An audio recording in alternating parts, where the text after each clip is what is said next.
say? So I share. Okay, so I can actually just share one screen. Sec. Yeah, you can share. All right, let me see. Can you see my screen? Joey, aka Tamsin, at the stage. Boom. Can you see my screen? Nice. Yes, perfect. Ladies and gentlemen, Joey's on stage. Guess who's not getting Joey on X because we're keeping him here. So are you streaming right now, Andrew, on X or just Yeah, Arena? we're streaming everywhere. Yeah. Okay, sick. So small spoiler, like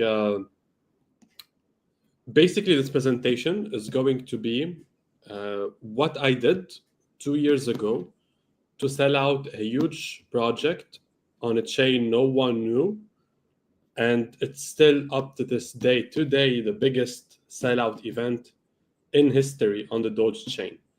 And I'm telling the story as a beginner, as a noob, as someone who was exploring things as he was doing them. So I will not be talking as an expert. I'll be talking as a rookie. I'll be talking as an underdog who was discovering this ecosystem, who just has $300 in his hands, so that this story can be as relatable as possible for anyone thinking of doing something like that.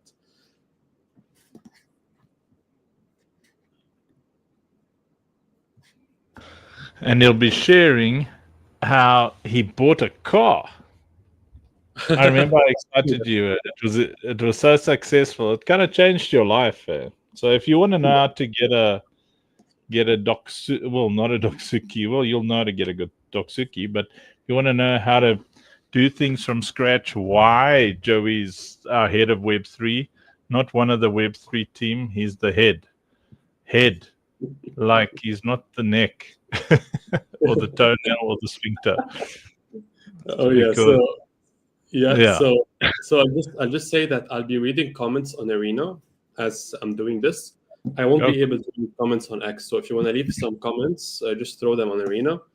And basically, this is not a promotion video for Docs. So at no point I'll be promoting Docs or Doksuki or anything that you see right now. This is just a case study that dates back 2 years ago for when I did the collection.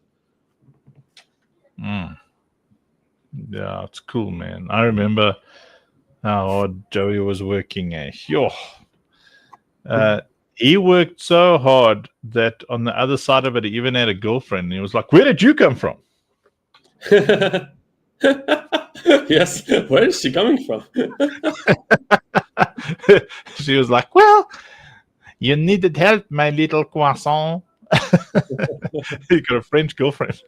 Hey, But isn't she also from Lebanon? We shared this in common. We both went for French. Yes, we both went for French women's. Yeah, because you want a little angry woman to call you her croissant, my little croissant. Yeah, basically, my girlfriend is Lebanese and she studies in France, so she's been there for like 3 years. Every time she comes to Lebanon, all my family starts speaking French with her, assuming that she's pure French, and I have to remind them every single time that she's Lebanese. So it's super awkward whenever she comes over. Well, if she's Lebanese and you're Lebanese, then you're both lesbian. So, I mean, facts. Never get a French girlfriend. They never shave their armpits. Yeah, I don't know. Mine is French, who was born in London. She's actually, her family is from Reunion Island. So she's an island girl. But she grew up in South Africa and married a Viking. So that would make her, crazy.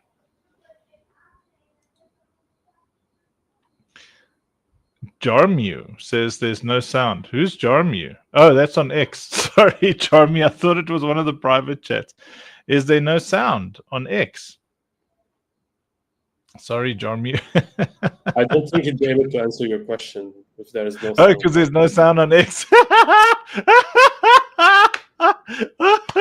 Oh, my word. Oh, no. That is the most Uncle Funk thing ever.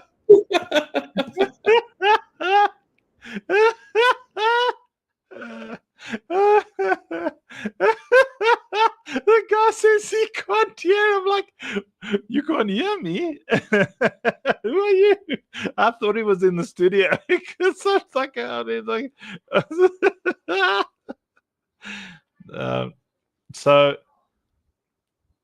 what is a DRC20? What is a Doxuki? And what is a DocsPass? I'll have to go through this again, so that I don't make it boring for you. I'll just go over some side chat about the collection. Basically, the Doge ecosystem was it was a desert, like there was nothing happening there. Today, there's also nothing happening there. Don't get me wrong, but the thing with it is that I was able to identify an opportunity inside this ecosystem. And some of the things I'll be sharing in this presentation are going to be how to identify opportunities. And people usually say that people got lucky, or they launched in the right time, or stuff like that. The reality is not so far from that. So you do need lots of luck, but you also need to spot the opportunity.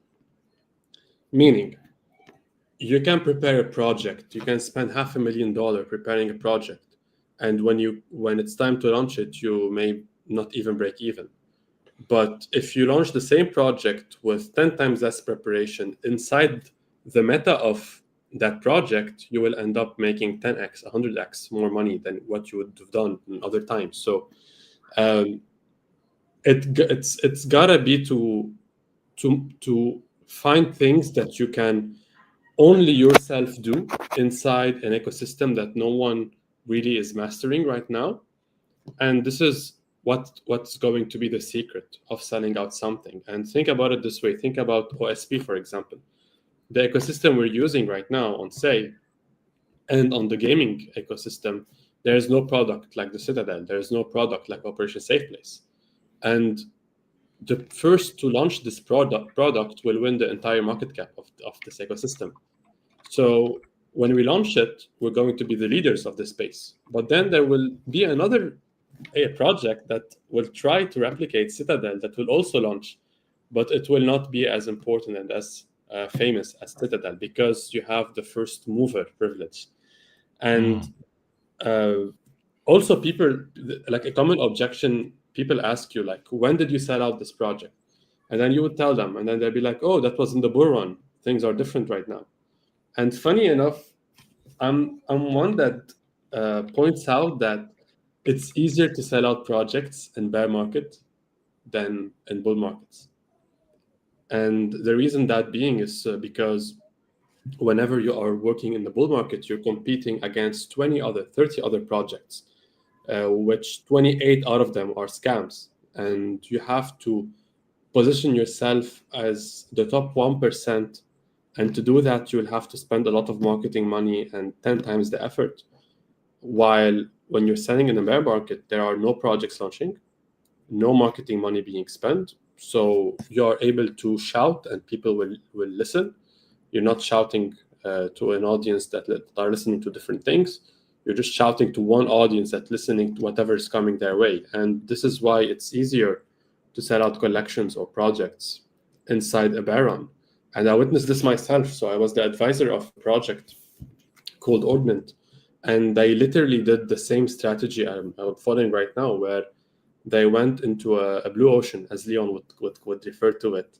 They went into a blue ocean where there was no competition, and they got all of the eyeballs there, and they were able to make like $400,000 mint out with a kind of mediocre product, because it wasn't any innovation that they were presenting, but just because they were present in an ecosystem that was very thirsty for a product, they were able to make this amount very easily. And I remember very well, this is a fun story before we start.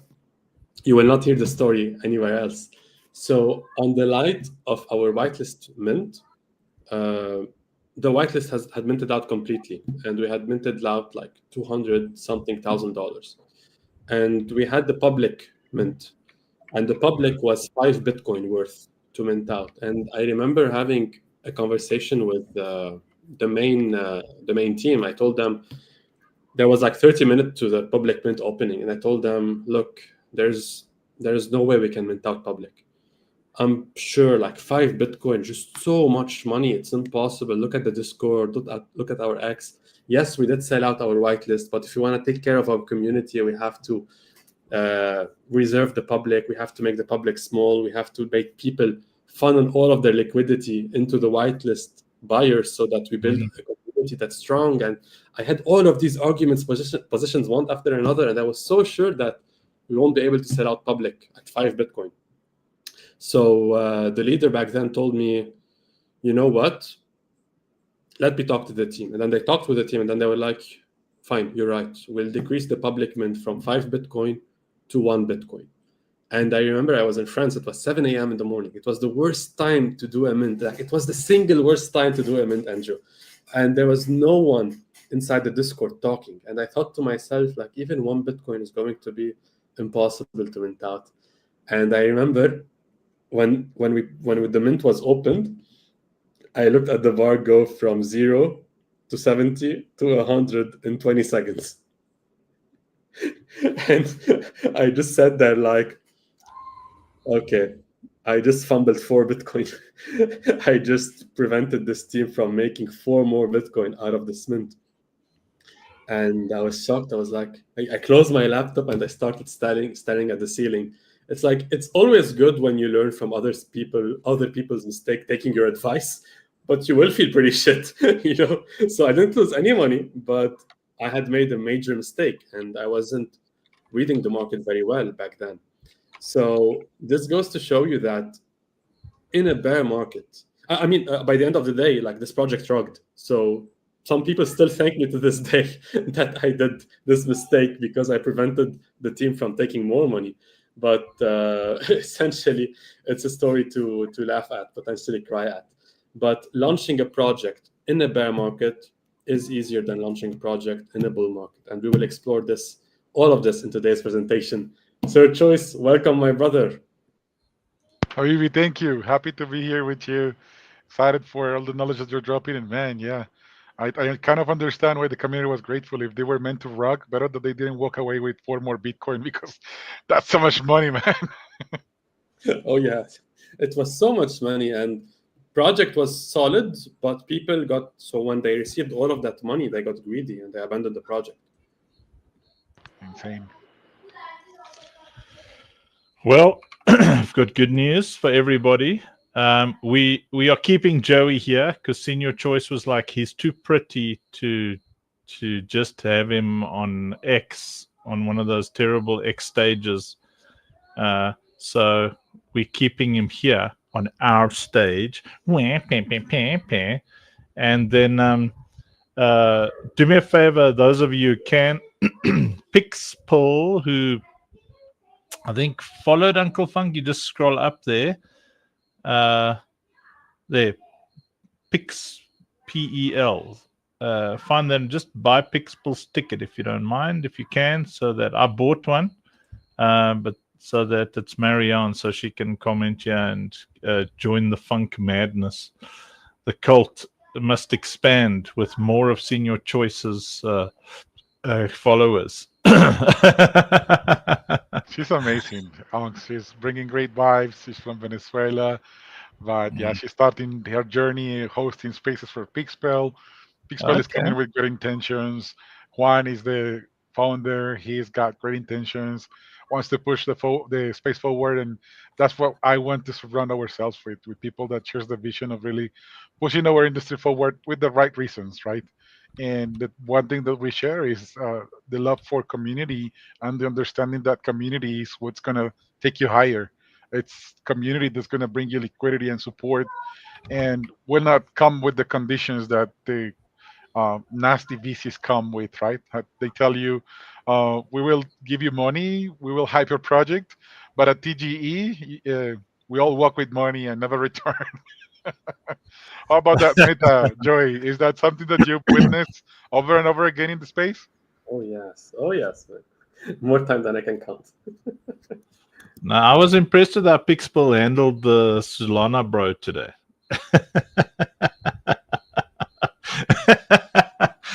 Joey, I tell you, I was laughing so much.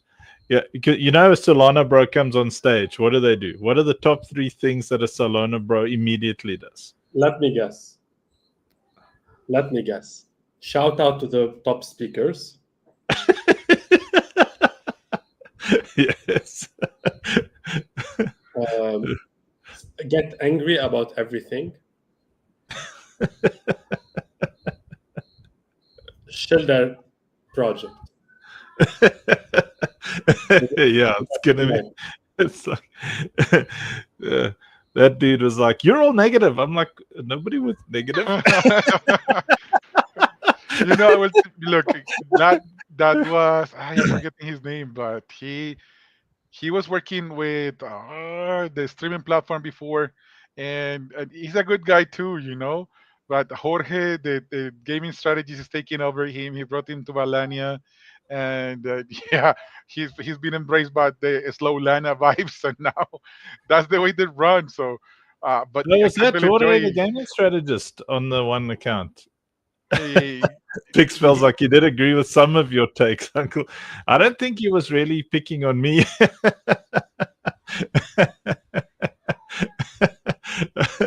But it was so funny. It's just like standard, you know. The Solana bros will jump up there. They'll say, "Okay, you're all wrong."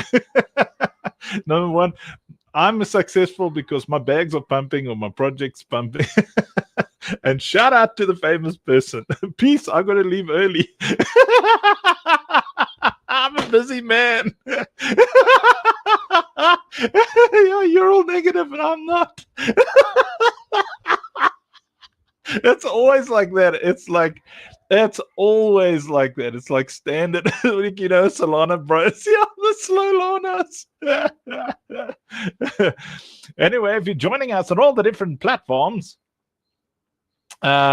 you are locked into the Funk Show. Yeah, we salon racists.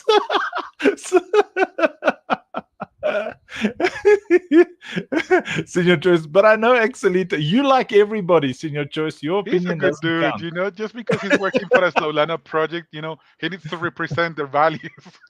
He's probably friends Yes. with Gary from the giraffe people. They're probably like fist bump. Yo, bro, what's up, bro?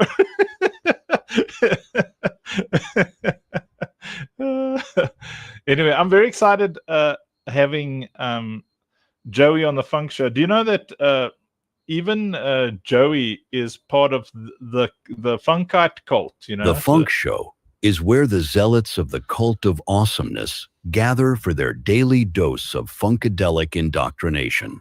Studies have shown that exposure to the funkites can produce allergic reactions in potty mouth, poop nostrils, scammers, and bottom-feeding bantha poodoo poopy heads. Exactly. And B's opinion on the matter Hey, is... it's me, B, and you're listening to The Funk Show. Here, we don't want bantha poodoo, and poop nostrils and poopy heads need not apply.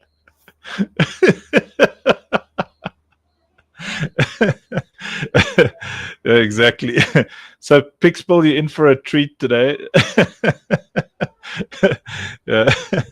Mariella, yeah, she rocks. Yeah, no, I enjoyed Mariella today. I mean, I enjoyed the whole space. I just like to troll the naughties. Okay, so what day is it today of the whatever what's the summit? 16. Yeah. So you're our Sweet 16 presentation today. Rob did great last night. Did you see Rob's one last night?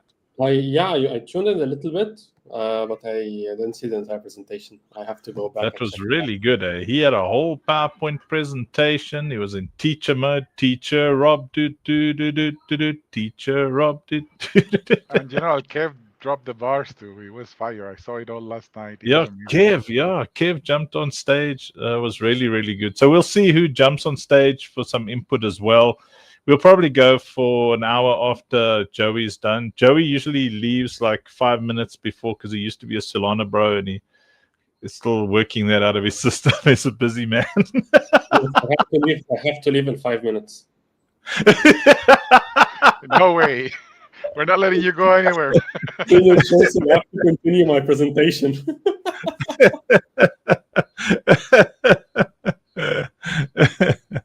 That's so funny. All right. So Joey, what we're going to do is we're going to first do this, and then that, and then this. See? And you are now the main banana in the banana tree, and Sure, just but I'd yes. rather if you focus it more on the PowerPoint, because there will be a lot of zoom-ins, and in that size it will be impossible for people to see the comments and whatnot. So fine. If you want to But be a the little ladies are not going to agree with you, Joey. What can I do Little about guy. your opinion? it's like a little gnome in the corner now. Hey, little guy. you guys see this? Bushmula and Bier say that, why did Onks switch the focus? Yeah, but she's like, what's going on here? Hey, there's your favorite Batman. Yo, who is your favorite Batman? Who is that? That's my favorite Batman. He's a protector of the Konoha too. He's Batman, but he's a ninja from Konoha.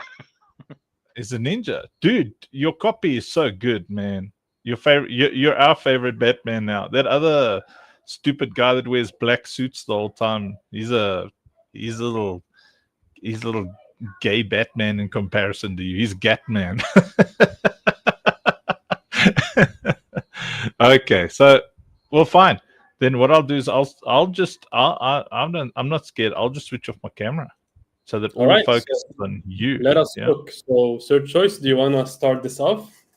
I will start us off by saying that our community is blessed to have the Habibi Sheikh Joey from the lesbian-owned countries. How is it called? Lebanon. He is a handsome Chad. He is a psychologist. Onks owes me like 2 therapies with this guy for me to recover from the traumas of the previous rugs, and the fact that we switched from an X space to just keeping him in the arena. But I agree, because he's handsome and the ladies demand handsomeness. They don't want no more uncles without shirts. So Habibi Joey is our head of Web3. He is the star that is making all of our NFT collections rock and sell within minutes and hours. And he's here to teach us how to rock in the Web3 space. So I'm all in for it. I will let him go with his endless rant and just enjoy him, because he's one of a kind. And I'm sure he's going to drop so much knowledge that you're going to be grateful after this session. Let's go, man. Let's go. Awesome. So today is going to be, we're going to have 1 hour worth of the presentation. I will be talking about a case study of a project I did 2 years ago. And after this hour, we're going to open the stage for Q&A. So if you have any question on any of the points, if you want to launch your project and you have any questions about how to launch your project, where are you currently stuck, all of these will be live for an hour after to discuss them. So if you want to ask any questions, either write them down or send them to Senior Choice. And after I'm done, we'll be able to go through the questions one by one. So first things first, I need to also make it very clear that whatever you see right now in this presentation is 2 years old. So this case study is 2 years old. Do not buy any of the assets that I'll be talking about. This is not a promotional presentation. This is simply a case study. I'm talking about this as someone who was an underdog, as someone who went through a journey. So that wasn't me just sitting with my magical stick and all my wizardry and just thinking, how will I be able to do this? And then I just made it happen out of nowhere. It was me actually banging my head against the wall 24/7, trying to do with whatever I had, and was able to put things together for this to work. So this is an underdog story. And I want you all to try and relate to whatever I'm saying, because whatever happened during this month that I'll be describing right now could also happen with you. and it's not that far-fetched off. I didn't know anything else, or I didn't know more than whatever you do know right now, because 2 years ago, whatever was obvious back then, or whatever is obvious today, wasn't obvious back then. With that being said, this presentation is going to be on how I sold an NFT collection for $50,000 with only $300 budget and under 30 days. And the reason why I specify those amounts, just for full transparency, I did not get the entire $50,000 put in my pocket and leave. Like there was a team with me, but the idea was mine, the execution was mine, and we were like a team of 5 people trying to make this work. So what is Dox? Baby, don't hurt me. I'm joking. So basically, in the Doge ecosystem, there wasn't any NFT collection or any token inside the ecosystem 2 years ago. It was like this chain that was built with stick and stones, and people didn't really do NFTs or tokens on it. So basically, what you will see right now is going to be, so we have the Dox logo that you see here. Let me see if I can actually, okay. So you have the Dox logo that is here. This is the ecosystem's symbol. Then you have Dox passes, which are the NFTs that were minted that yielded DRC20 tokens, which are called Dox tokens. And then the Doxuki PFP collection was minted with the Dox tokens. So I'll be referring to all of these during this presentation. This is everything you need to know. We had reached a $2 million market cap on the Doge ecosystem back then. For comparison, right now, Funk, the token, is $70,000 market cap. So you can do the math yourself. It was the first token on Doge, let alone we did a new untypical art for the Doge chain back then. We created the full-blown ecosystem, and we're still up to this date the biggest mint-out collection on Doge. And the Doge NFT ecosystem has died now, like completely. So I could probably say, and very proudly, that that was the biggest mint happening on the Doge ecosystem was this mint that you're witnessing right now. That was done in $300 budget. And what you will learn from this presentation, based on my experience, is how to build a community from scratch. What's the founder funnel? For those of you who follow Leon Aboud, you probably know what that is.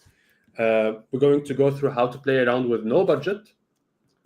Basically, like if it's not really a flex if you have lots of money to do marketing, but I do think that it is a flex to have no money and be forced to figure out how you will be able to do the marketing organically. We're going to learn how to discover an opportunity in a dead market. So what are the things you look at? How do you identify an opportunity? Because most people wait for like, you know, that everyone buys the pump, no one buys the dump. So everyone waits for the opportunities to pass before they take them.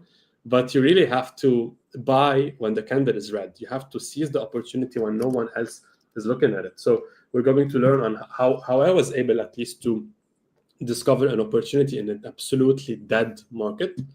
We're going to learn how to build hype leading towards your mint, and how to maintain your community and give value back. All right, so first, Dox, as I said, is an ecosystem on Doge. There are 2 terms that I'll use right now just for you to understand the ecosystem. There are Doge inscriptions, which basically means that instead of having an NFT, which is a code directing to a link, and the link contains media. This is what a regular NFT is. Doge inscriptions, or inscriptions per se, are media or documents or whatever you want to use printed on the chain itself. And this is the concept of ordinals. This is the concept of doginals as well. So you print actually assets on the chain. They're there forever. They cannot be taken down. And the DRC20 tokens are just like ERC20 token, just like the Funk token, but on Doge. It has different technologies, but it's still a token nevertheless. And just like I said, we were the biggest mint out on Doge to date. We minted 4,000 NFTs for $12 approximately per NFT. It was something like that. Andrew even minted this collection, and I think he still holds the assets in his wallet. But essentially, we had minted an ecosystem, not just one collection per se. And some of the highlights of this journey is that OKX had a space with us. They invited us to a major space. They even followed my account. And as you can see, like there was like 100,000 impressions on this, almost 17,000 people tuned in. And they were literally in the space putting, this is how Docs is reshaping the future of Doge. And you can see the Docs account alongside Bark, which was a major player at the time, and Doge Labs inside the OKX space. So it's truly an underdog story for a project that was launched with only $300. And we had reached a total of 2.2 million market cap back then, combining all of our three assets. So the Doxukis, the Dox tokens, and the Dox passes. And essentially, we just had created. So right now, I'm just explaining more about what the project was before I dive on how it came to be. So essentially, we had created this this philosophy of having a layer 2 on Discord, because there wasn't any layer 2 on Doge and no one was able to do anything. So that was like the narrative. And we made people claim passive docs inside the Discord for over 2 years now. That post was in 2024. And we had provided a lot of value in that regard. And we also launched the Doxukis originally on Doge. And we minted it with Dox tokens as well. So just like we were able to mint Funkies here and Funkat with Funk tokens, that idea was the same that I used whenever we minted the Doxukis. And a lot of you right now may be asking, like, how do you start a project, really? And I want to show you my first 3 posts. That was the first post, which was a new token with utility like you never seen before. Like I sound like Trump, like you never seen before. That was going to be the best thing. And then I just wrote, prepared to get doxed. And then the next post was, are you even doxed? And that's it. Like even till now, you see that there weren't many reactions, but you just have to start, And as you just put down your first tweet, you remove all of that pressure, because most people think that to launch a project, they have to do everything perfectly. They have to wait for the right moment, the right tweet. But really, it's not that. Sometimes you just have to shitpost until you get it right. So for those who don't know this handsome gentleman, that's Leon Aboud. He's one of my mentors. I've worked with him closely for a year before I launched my project. And I did use the founder funnel that he keeps talking about.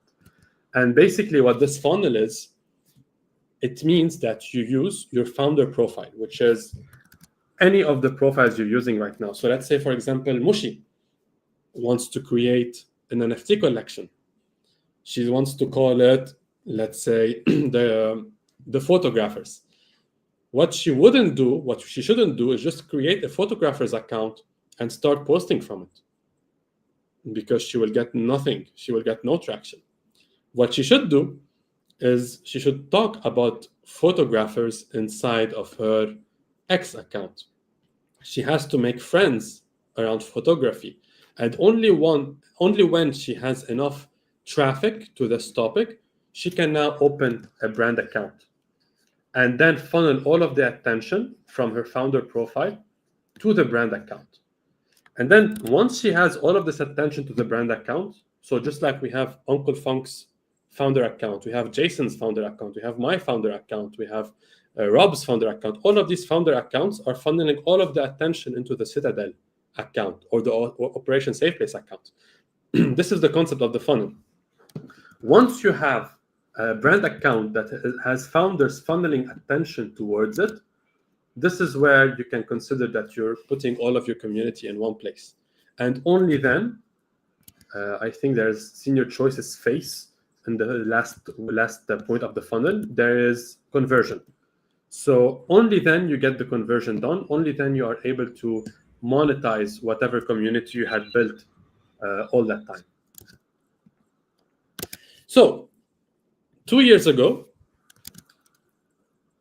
I was just simply browsing the internet, getting very sad that the NFT ecosystem was dying, because it was dying.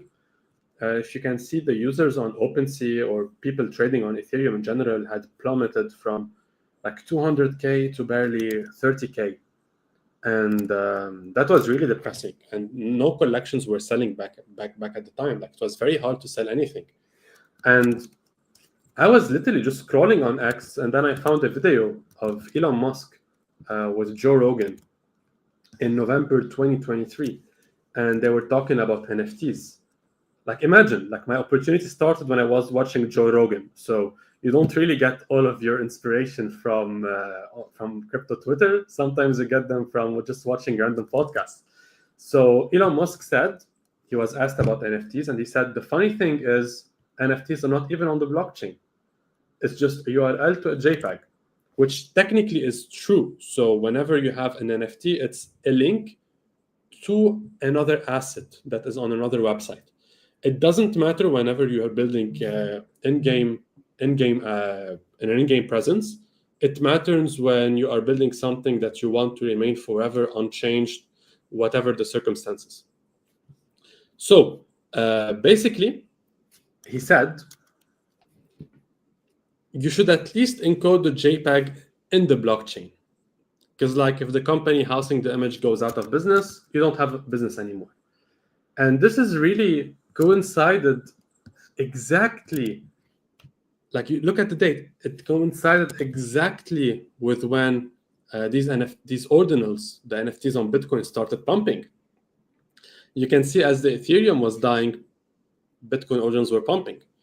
And this really made me ask myself, like, ordinals are pumping because inscriptions are the meta. Elon Musk created this meta, or in some sort of sense boosted this meta. So I asked myself, like, wait a second, Elon Musk and Doge are related. And what's happening on Doge? Like, why doesn't anyone talk about Doge?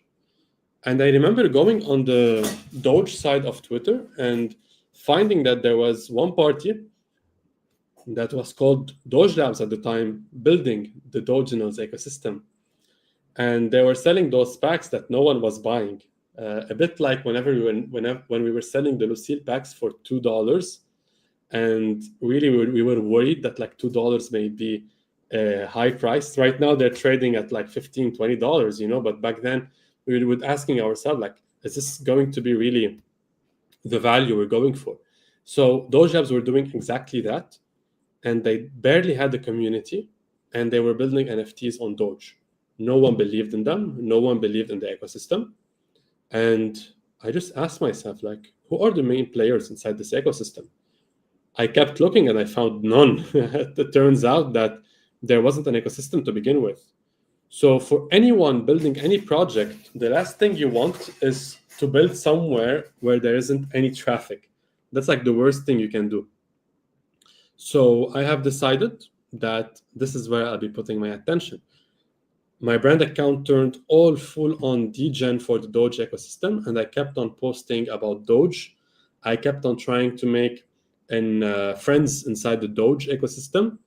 I even infiltrated the Discord of Doge Labs and started inviting people to my own Discord. And basically, that was when I looked at the Bitcoin ordinal space. And then I saw that, for those of you who are familiar with ordinals, there was a project, a token called OXBT that was made by, I forgot his name. Drop it in the chat if you know the founder. So OXBT was a token that was launched inside a time where people were hungry for tokens with an actual backing. So, and the token did very well. So I asked myself, like, I could literally replicate the same model that this person did in ordinals and do it on Doge. And that's what I did. So the narrative, what was the narrative that I came up with? And on Doge, really, it's a bunch of degens, bunch of memers. So really, you don't have to think super hard. Like, Gatcoin on blockchain, that's much whoa, you know, like, I'm sold. super cool, such innovation, you know. And the fact that I was a Doxed founder, so I had put out my face as soon as I started building this in an ecosystem where people will not dox themselves because they are worried that if their thing doesn't work, they ruin their reputation forever. I went full on degen on this. I just doxed myself from the start, and I had friends that were popular in the crypto ecosystem, so I was associated with them. So people were bullish on that. And as we can see, the mascot that we created was just an EcoCat who was wishing good luck and was a Doge symbol on its chest. That was it. And the first thing I started doing, the very first thing I started doing was collaborate. Work hand in hand with all of the players of the ecosystem and outside of the ecosystem so I can start building a community. So you can see we partnered with this project, all of these projects, we've partnered with them. Like I've done a space with Trevor. I got Trevor, who's whoever knows Trevor is the king of ordinals on Bitcoin. I got Trevor's and Doge Labs, which were the king of Dogenals on Doge. I also put Kermit inside for the mix, and you can see here Kermit is confused because he knew nothing about the ecosystem. And we just had a space debating ordinals versus Dogenals. And that was before we even launched the project. You even can see Doge Labs posting about us, and then Uncle Funk, do you even hype, bro? You know, like he's always been there. You can see as well that Operation Safe Place was a major partner whenever we started the project. So the first thing I did was collaborate with people. And as I was collaborating, I literally went on the Discord. I asked people to join my Discord. I started explaining to them one by one. So I reached out to people individually. And I told them, like, I'm building this. Please join me.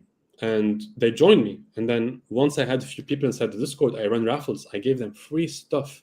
Literally, I would just grab an NFT that I had for like $20, raffle it, and then give it to one person.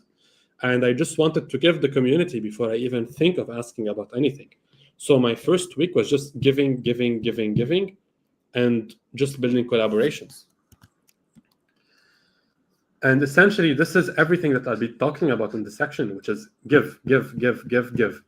And you will see that as I was doing this, people started to repeat the mantra, "Are you even doxed, bro?" Like that was our thing. That was the ear candy that we had come up with. So this is something also Liana But talks about, which is you have to have one sentence, something that represents your project, something that represents whatever you're building. So for example, for the Citadel, does anyone know what is our ear candy?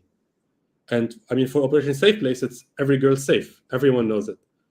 For Citadel, it's all roads lead to the Citadel.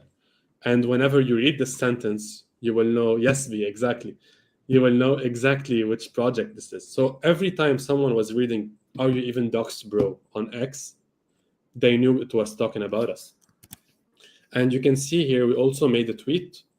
I just asked people to drop their wallets. This post has crazy impressions. And whoever dropped their wallets, I would just send them free stuff. And this is actually what makes you build friends and build community members. As you can see right now, Uncle Funk is tipping people in the chat. And this is literally what builds a community. You have to give before you are able to even think about asking.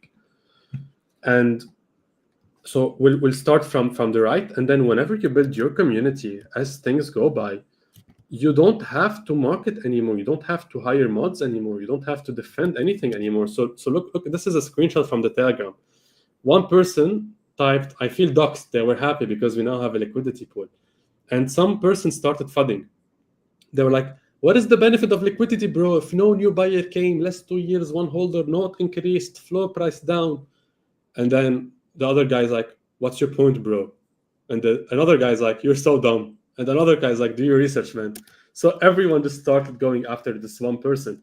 And this is when you start seeing like there's a community being built as you're building this. So now you start creating memes, you start engaging with other communities as well. So for example, when our floor price went to 10 Doge for a long time, there was a buyer that happened to be Giorgio who stepped in and he tripled the floor price. He just tweaked everything. So we just made memes about it. We gave docs inside the Discord. We created NFTs with docs token. We even contributed to the event that Unfungible was doing. We sent them free NFTs so that we can get our ecosystem out there. And essentially, after the mint, all we did was provide value. So we created the Docs Casino. We qualified for the Pizza Pets airdrop. We got 30 Pizza Pets, which was like $7,000 at the time. We've partnered with Hushil, a counseling and mental health firm. We acquired Solify. We sold out Doksuki. We created Context. And that was really just to give back value. But essentially, and this is where we're going to go back to, where is it? We're going to go back to here, where we had decided to mint Docs passes, which were literally gifts inscribed on the blockchain. So first innovation, we had created gifts on the blockchain, which wasn't there before. You could have done it, but no one would do it. So we were like, okay, we're going to do gifts. Then we went on the most popular or the only marketplace or the only launchpad at the time, which was Doge Labs. So we directly associated our name with the biggest player in the ecosystem. Then when the mint was going to happen, and then when we were accumulating hype, we were doing giveaways, people were collaborating with us. So as you can see here again, like our main strategy was to see whoever was inside the ecosystem. Like for example, Dogecoin and Pandas were the first players in the ecosystem. We directly partnered with them. We did spaces. So we just were gathering all of the attention that we were able to get in order to have them all inside one place, which was the Discord. So you got all of this attention, you've put them inside the Discord, you have this giving mentality, and the $300 that I mentioned were, I think we used like $100 for promotion, $100 for inscriptions, and $100 for the art. That was it. So whenever we would partner with a project, that was marketing for us. So we had accumulated all of the Doge eyeballs into our own Discord. And out of the people that I was reaching out one-to-one to were people that I don't know. One of these people happened to be someone with a lot of connections and a lot of money who saw whatever I was doing. And he was like, dude, this is sick. Let me introduce you to my friends. And then his friends were like, this is sick. We're all going to mint it. And all of them had money. I was like, okay, insane, you know, like I was able to gather all of the important people in this ecosystem and put them with everyone else. And suddenly I have built this amazing community that is just there to support whatever I was building. And that happened in 28 days or 27 days. Then I was like, all right, so do I wait or do I do it just now? And back then, the Doge chain was very slow. So we decided not to wait for more innovations and to do the mint. And unfortunately, what happened during the mint is hilarious. So I go back to this slide. If you minted Docs, you would probably remember. As soon as our mint started, and this is something I think I'm cursed, and I've taken this curse with me to Operation Safe Place. Whenever the mint has started, the chain stopped working. And whenever we do a mint on Say, either Say blockchain bugs a bit or Magic Eden bugs. So I think I'm cursed when it comes to mints, because they never go as planned, but they always end up succeeding. So with this mint, when we reached 20% or 15%, the chain crashed and people weren't able to press mint. The mint button had stopped working. And that was everything we had, you know, like we just had the mint button. And if people were not pressing the mint button, then there was no mint happening. And if you wait 10 minutes and there was no one minting, the bar wasn't progressing, you know a mint is going to fail. You just close your laptop and you go touch grass. So I was really worried. I was like, there's no way we'll mint this up. No way, no absolute way. Like we had like $40,000 remaining to mint, and the blockchain is frozen. I talked to Doge Labs. They told me there's nothing we can do. Like, I'm like, but how is this built to begin with? So they told me basically the Mint button is a transfer from their wallet to this wallet. And then I was like, so can I just send Doge to this wallet address? And they were like, technically.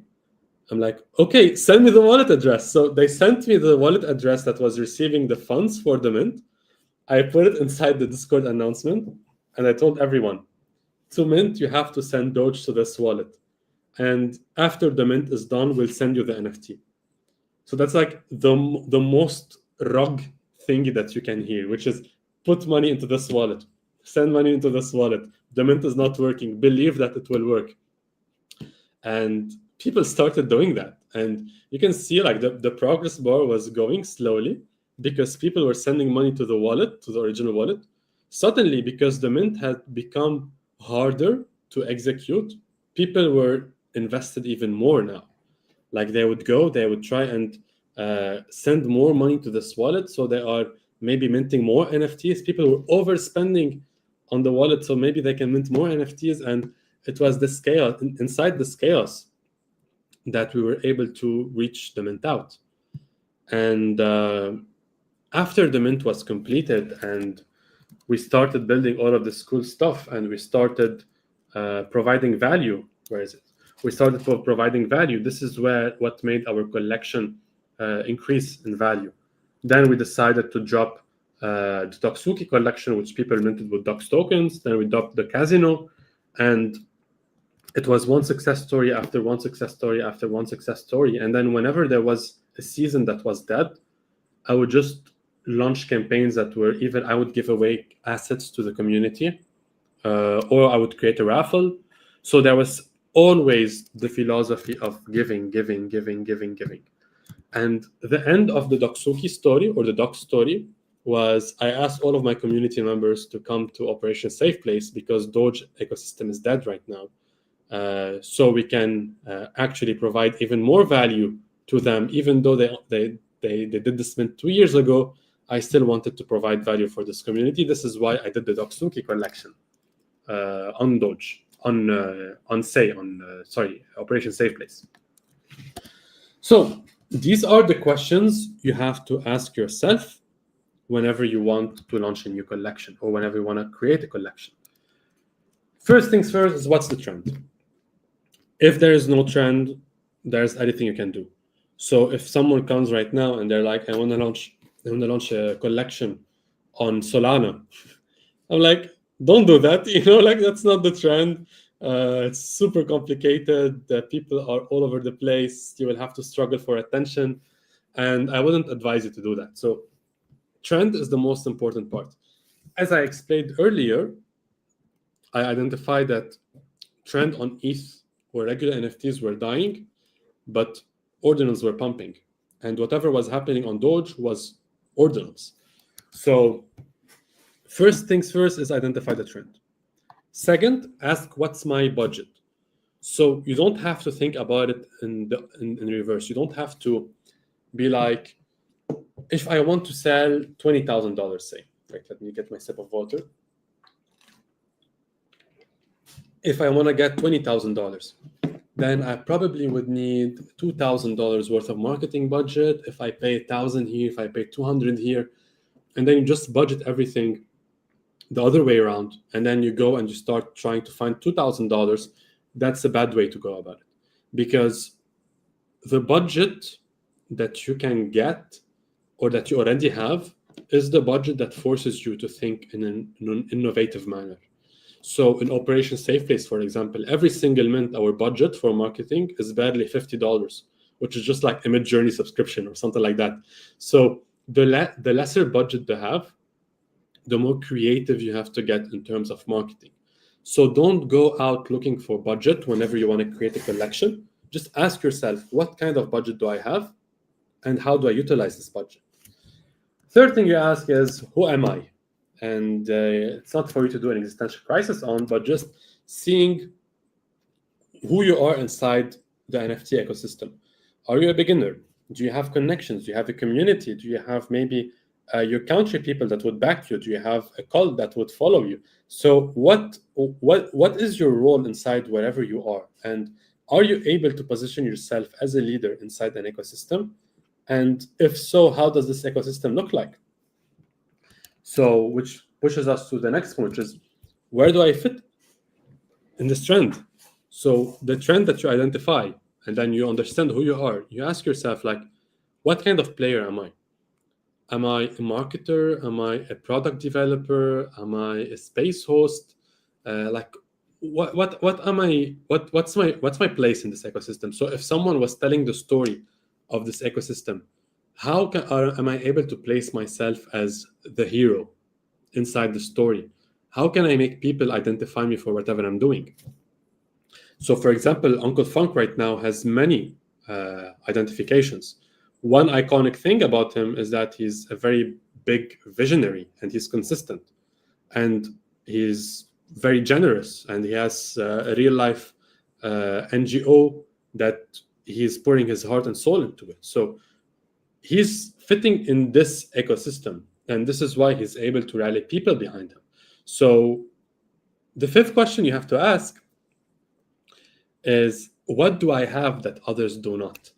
And this is a very, very, very, very, very important point, because I believe that everyone has been dealt a hand in this life. It's like you're playing poker or blackjack. Sometimes you get a good hand, sometimes you get a bad hand, but sometimes even bad hands win. It depends on how you play your hands. And I think that every single person can just sit there and ask themselves. So, for example, Sir Choice, a few minutes ago in the chat, he said Joey was so lucky to be able to have been mentored by Leon and Kermit. And that was, for example, one of the hands I was dealt. But Sir Choice right now has been dealt other hands. For example, everyone in the ecosystem knows him. Everyone loves him. He has a lot of connections in all of the ecosystems that he's doing spaces for. He's very funny. He's very loving. So all of these traits are stuff that I don't have personally. So that's not the hand I have. This is a hand that Senior Choice has. And every single person has a specific hand that can play it in a specific way. All right. So, for example, like whenever you ask Uncle Funk, like, what are your biggest assets inside the Funk Show? He'd tell you, B, Mushi, Senior Choice, Rafiki. Like, he was just naming the people that make the Funk Show possible because they keep tuning in day in and day out.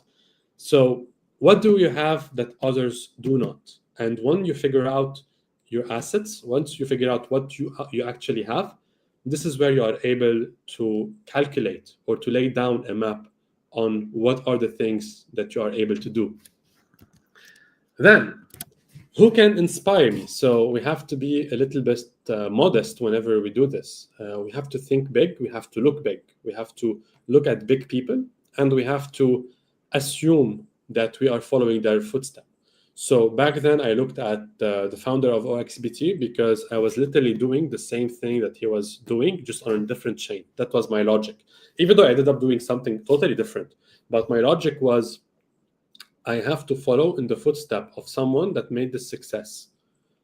And the second question you ask after you put in a role model is, what kind of help can I get?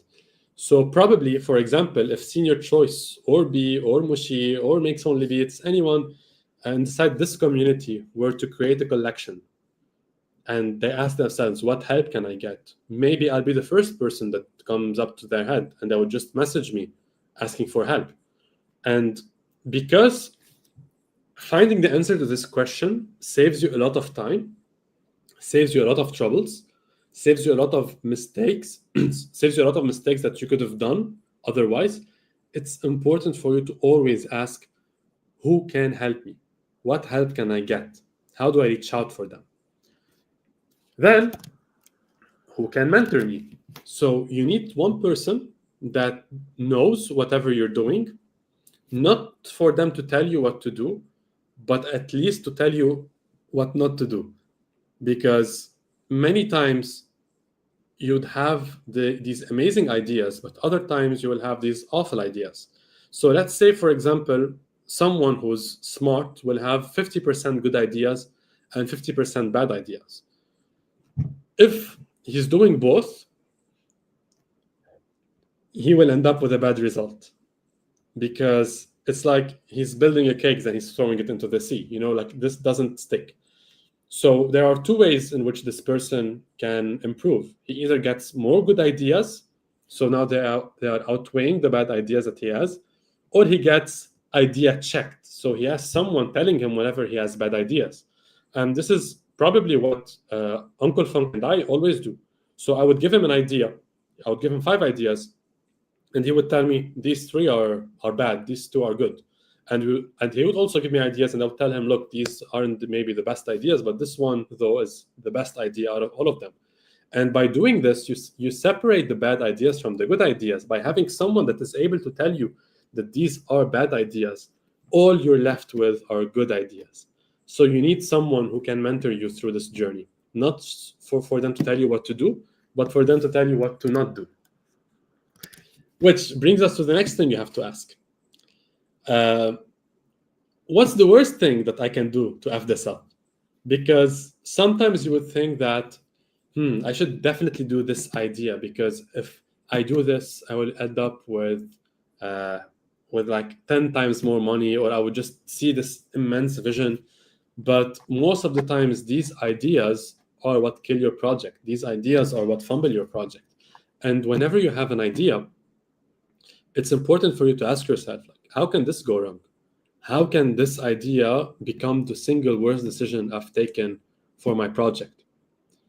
And once you visualize, once you play out the scenario of how this idea can be bad, you are able to see whether, like, let's say, for example, the idea is bad, right? Let's establish that the idea is bad, but we don't know that yet.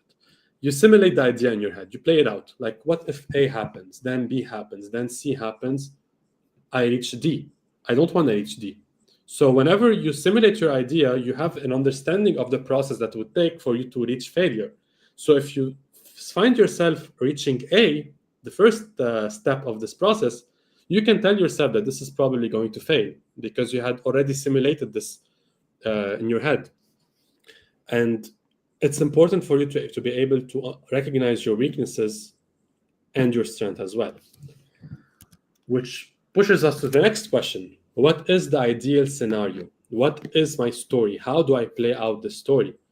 And you have to ask yourself, like, if I were describing the process I'm in right now, if this Mint was a story, if this Mint was going to be a story I would tell in front of an audience in the Citadel Summit 2 years from now, how will it look like? How will it be a success? How will I be able to be proud of it? What are the steps that I'll be proud about? What are the things that I'll pat myself on the back and tell myself that, good job, these were the right things to do? And does an interesting story have no challenges, have no difficulties? I think not. There was a great writer that once, I think it was the writer of Lord of the Rings, I'm not sure. They asked him, what's the single most thing that makes a story interesting? And then he said, the greater the villain is, the greater the story becomes. And essentially, you start seeing inside the story of yours that all of the challenges are what make the story worth it, or what makes it interesting.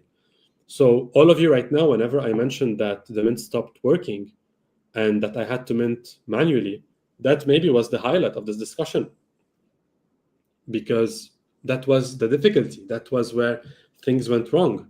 And to recover from this is the success story.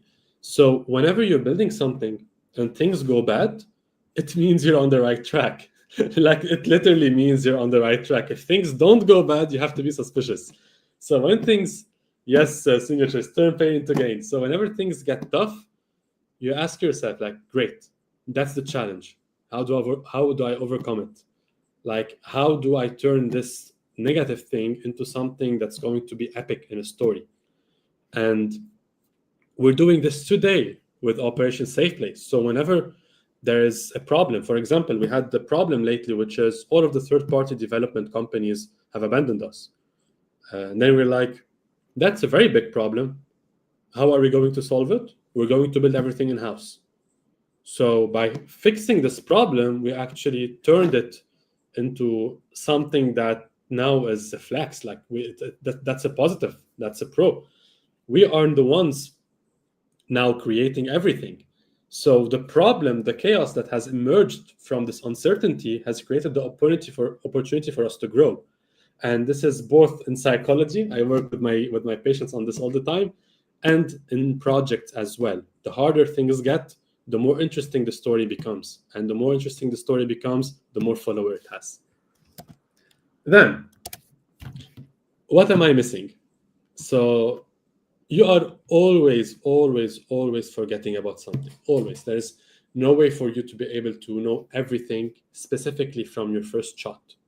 So always ask yourself, what am I missing? Be humble enough to ask people around you, what do you think I'm missing with whatever I'm doing?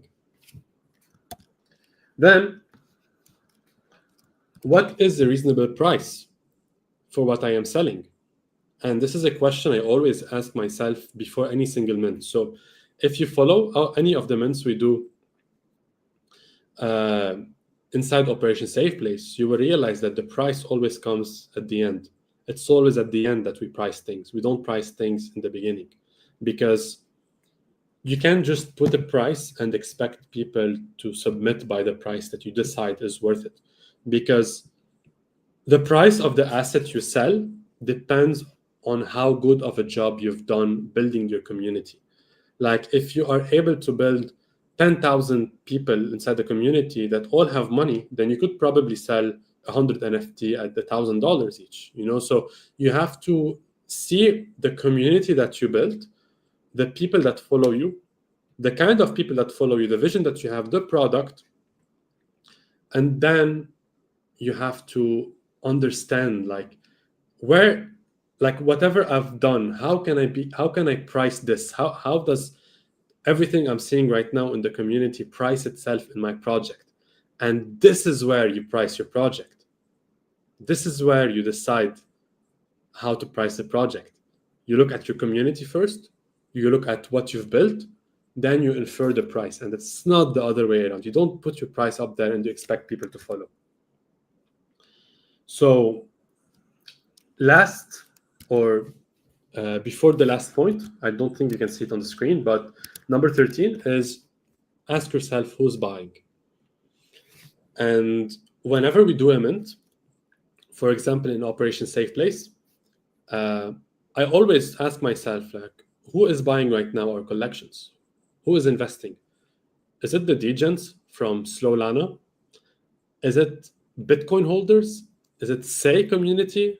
Is it NGO people? Is it our community? What's the percentage of all of these people that is going to mint our project? And then you're like, okay, if these are my buyers, then I have to get to my buyers. I have to meet them where they are. So for example, a lot of people inside our community are Web2 native. So in our next mint, we made it possible for people to mint in Web2 ways. So this is where you meet your buyer wherever they are, and you go to your buyer instead of asking them to come to you. And if it sounds like it's a lot of work, it's because it is. Like you either have to pay your way into it or you work your way into it. This is why you can see Uncle Funk live 24/7 working on the project, because it's like, okay, I have to pay one way or another. I can either pay with money or with my time and sanity. And he had decided to press both buttons to this project. So you have to meet your buyers where they are. And if you don't have the budget, you have to work. Finally, the last point is, what's my strategy?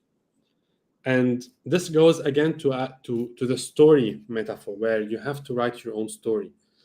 If it was easy, it wouldn't be interesting. You have to write your strategy, like if A happens, B happens, C happens, D happens, ultimately reaches the goal. And once I reach the goal, what does happen after that? You have A, B, and C, and D all over again. So your strategy must be mapped out, because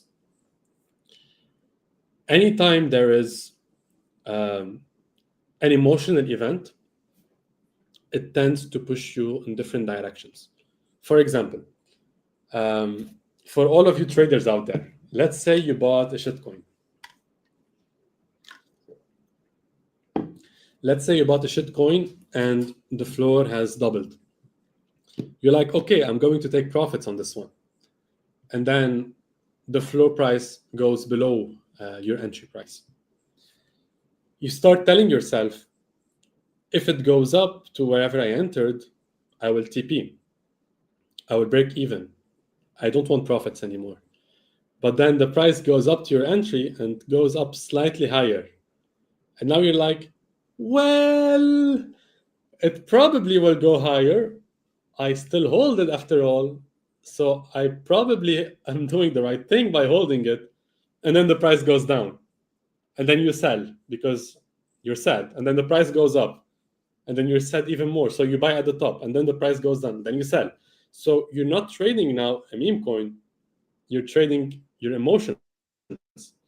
So in your strategy, it's very important for you to place your strategy in a way that you only follow what your strategy says and you don't follow your emotions, because you will feel bad during all of this.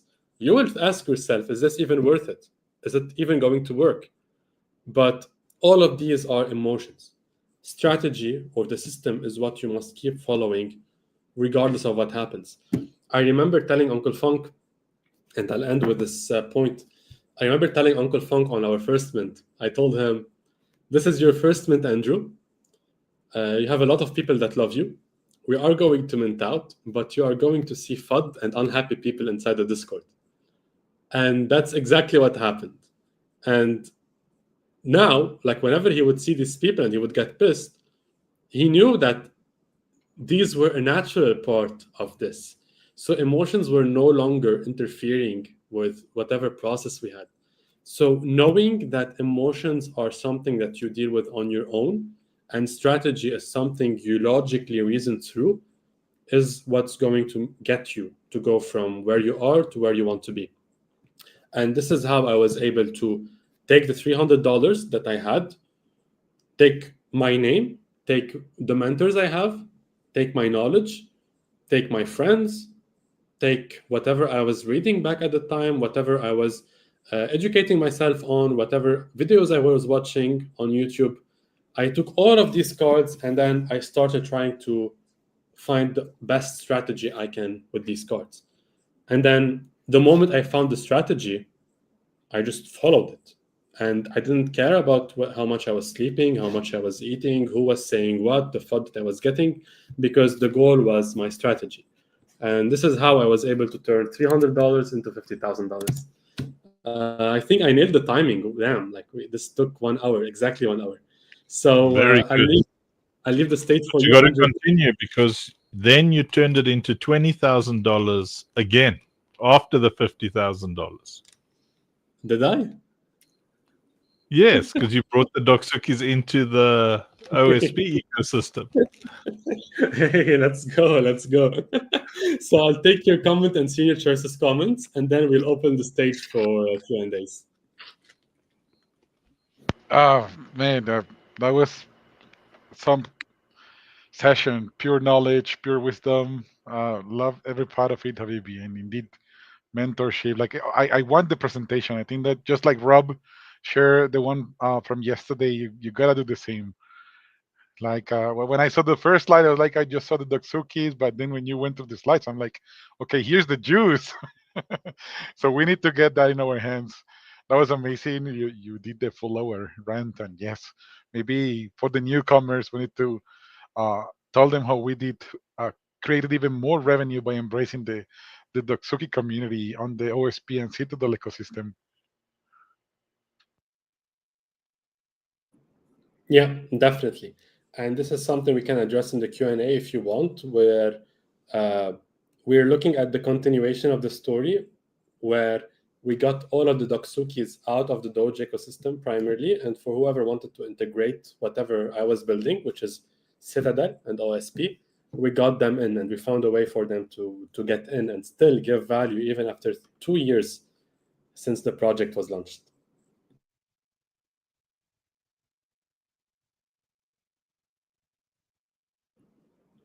Funky. Uncle Funk. Missionary Funk, Grandpa Funk. How may I be of assistance? Why don't we have a Joey song yet? We're also going to need a Mariella song.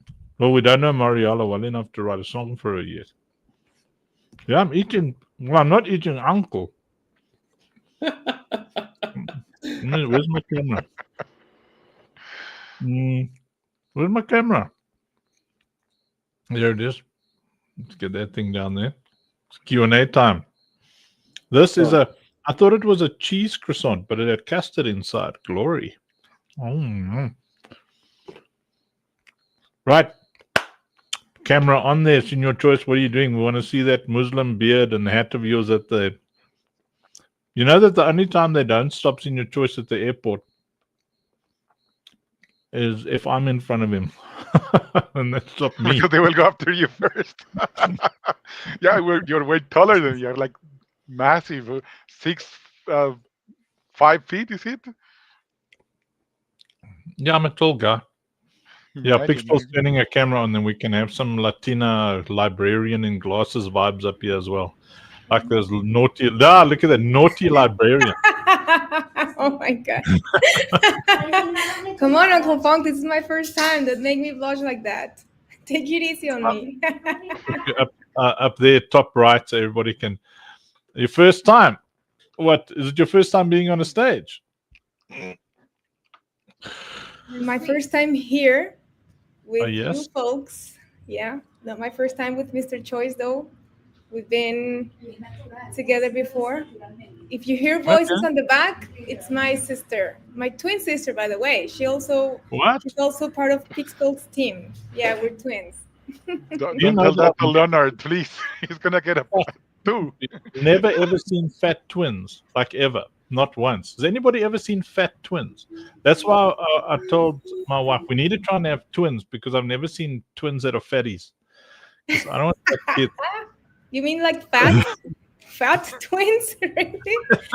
I actually have 2 cousins, two girls. They're twins and they're fat. Is it? Are they twins and they're both fatties? Yes, they're both fatties. That's right. Yeah, but I don't know, like in like Latina vibes, there's no real fatties there. They're usually called thick or something, and then the boys. No, they are. Trust me. Oh, are they like? They are. Yes, they're big. Oh, so can they kickstart a jumbo jet? Visibly able to what, Rafiki? They eat their beans.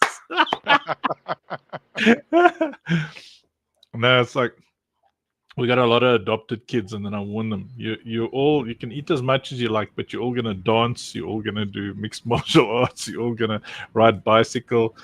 If you don't do exercise, you only get 1 meal a week. It's not a house of fatties. If you're listening to this and you're a fatty, I would say no offense, but don't tell me that being overweight runs in your family. Nobody runs in your family.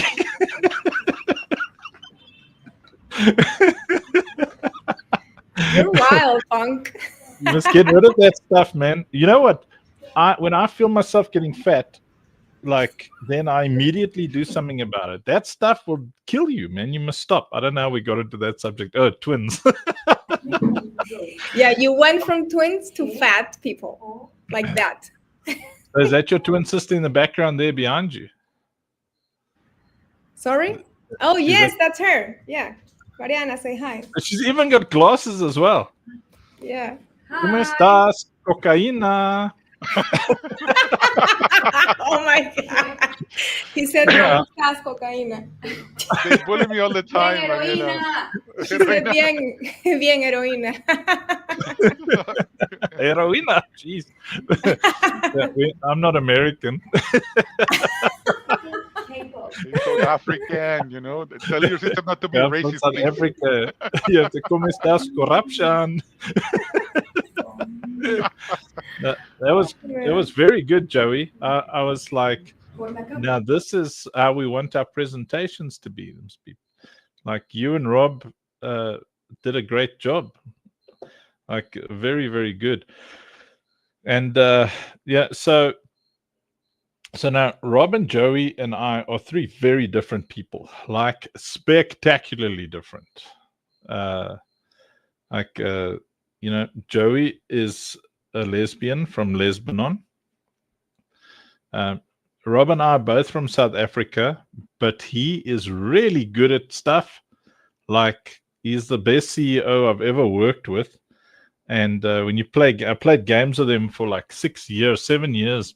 I played Destiny 2 and some other stuff. And him and Leonard just carry you through everything. They're so good. They're sweaty at games. They're like really good. They do the most difficult content. And when I play games, I'm really lazy. I want all the prizes of the difficult things, but I don't want to do the actual. It mustn't be too challenging. If you give me a cheat code, I'll use it. If somebody else can do the difficult stuff for me and give me the nice stuff, then I'll do it. And Rob and Leonard were very good for me because they just put me in their backpack and they take me and go there. So where Joey is very, very different is he hustles, he does a bit of business there and a business there and a bit of business there and a bit of business there, and he's very direct, and the reason that we're all able to work together being so different is because we've all got the same work ethic. We when we focus on something, we do it right. Our work ethic is spectacular. And we all really look after the community. The one thing that I really liked about Joey, I still do, but I liked it too. so is that he really was concerned about his community, about the Doksuki community. It bugged him when it wasn't his fault that the Doge ecosystem went to the route of the Pudu, the Banta Pudu. But he was still concerned about that community as if it was his own. Jason comes in here after Joey's brilliant presentation. He was around. Oh, I was watching it on the arena. Yes. I was watching it on the arena. Yeah, I'm scrolling. Look for your comments here. Let me see. It's on the from the. Scrolling. I'm still scrolling.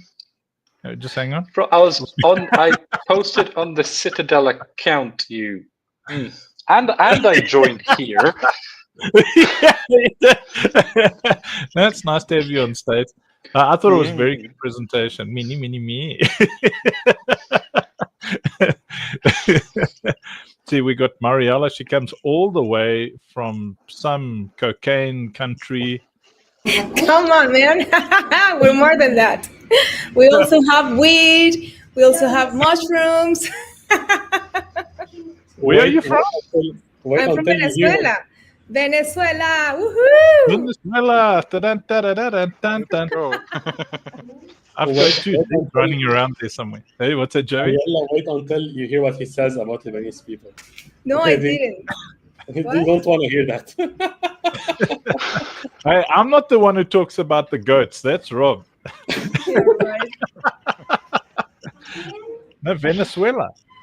Yeah, that's right. That's pretty cool. Let's not talk about politics, please. No way. No, I mean, I'm from South Africa. No matter what's wrong with any other country, you're still not South Africa. I mean, like, the reason that Twisted Tinker, Druna, they don't jump on stage with us today is because they're racist. Because I'm from Africa, and they don't want to climb up on stage. You see, Twisted Tinker says, "Yep." And this is, this is Twisted Tinker. Yes, he says, "Like, yo, what up? This is Twisted Tinker, and welcome to the Funk Show." You see, that's Twisted Tinker over Hey, there. welcome to the Funk Show.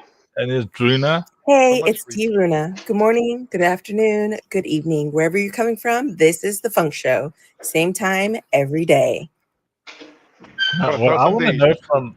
Hey, was that your choice? For 1,000 days. For 1,000 days. What day are we on now? Mike Sunny beats the timekeeper. So Yeah, we've been out every single day. 180. 180. 180 days. God damn. Wow. That's how long it took Phineas Fogg to go around the world.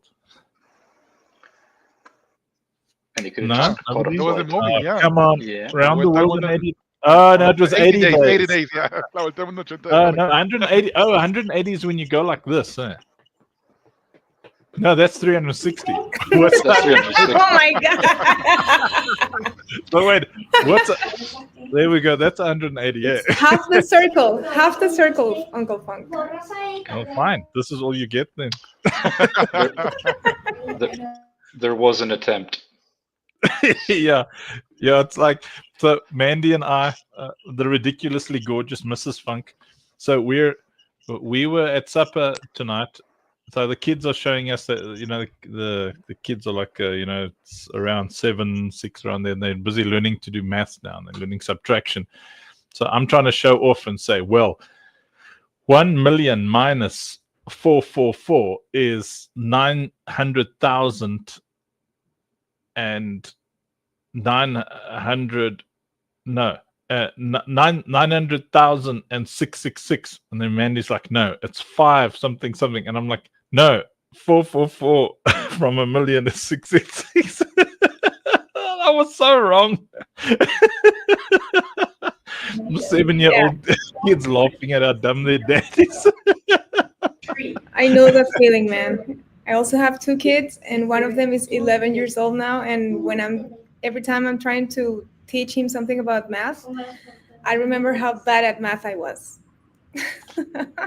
You don't look old enough to. B, does she look old enough to have kids? I mean, you look like you're Yeah. still in school. Oh, thanks. Yeah, B says no. Almost 40, man. Almost 40. Yep. No, you're too old for blush then. You're never too old for blushing. No, I mean Blush is one of the dudes who should be on stage. Where's Leonard? He doesn't he doesn't function around ladies. Doesn't he? No, he's will too blush. much of a base. He's too much of a yeah. Yeah. That's cool. So okay, Mariella, you're our guest, so you're gonna have to interview Joey.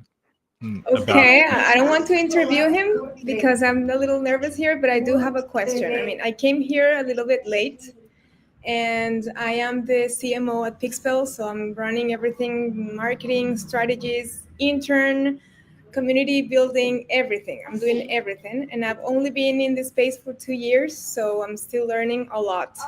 And I wanted to ask you, did you do everything alone? How many people were in your team when you did all of this? Yes, so in Web3, there's no alone.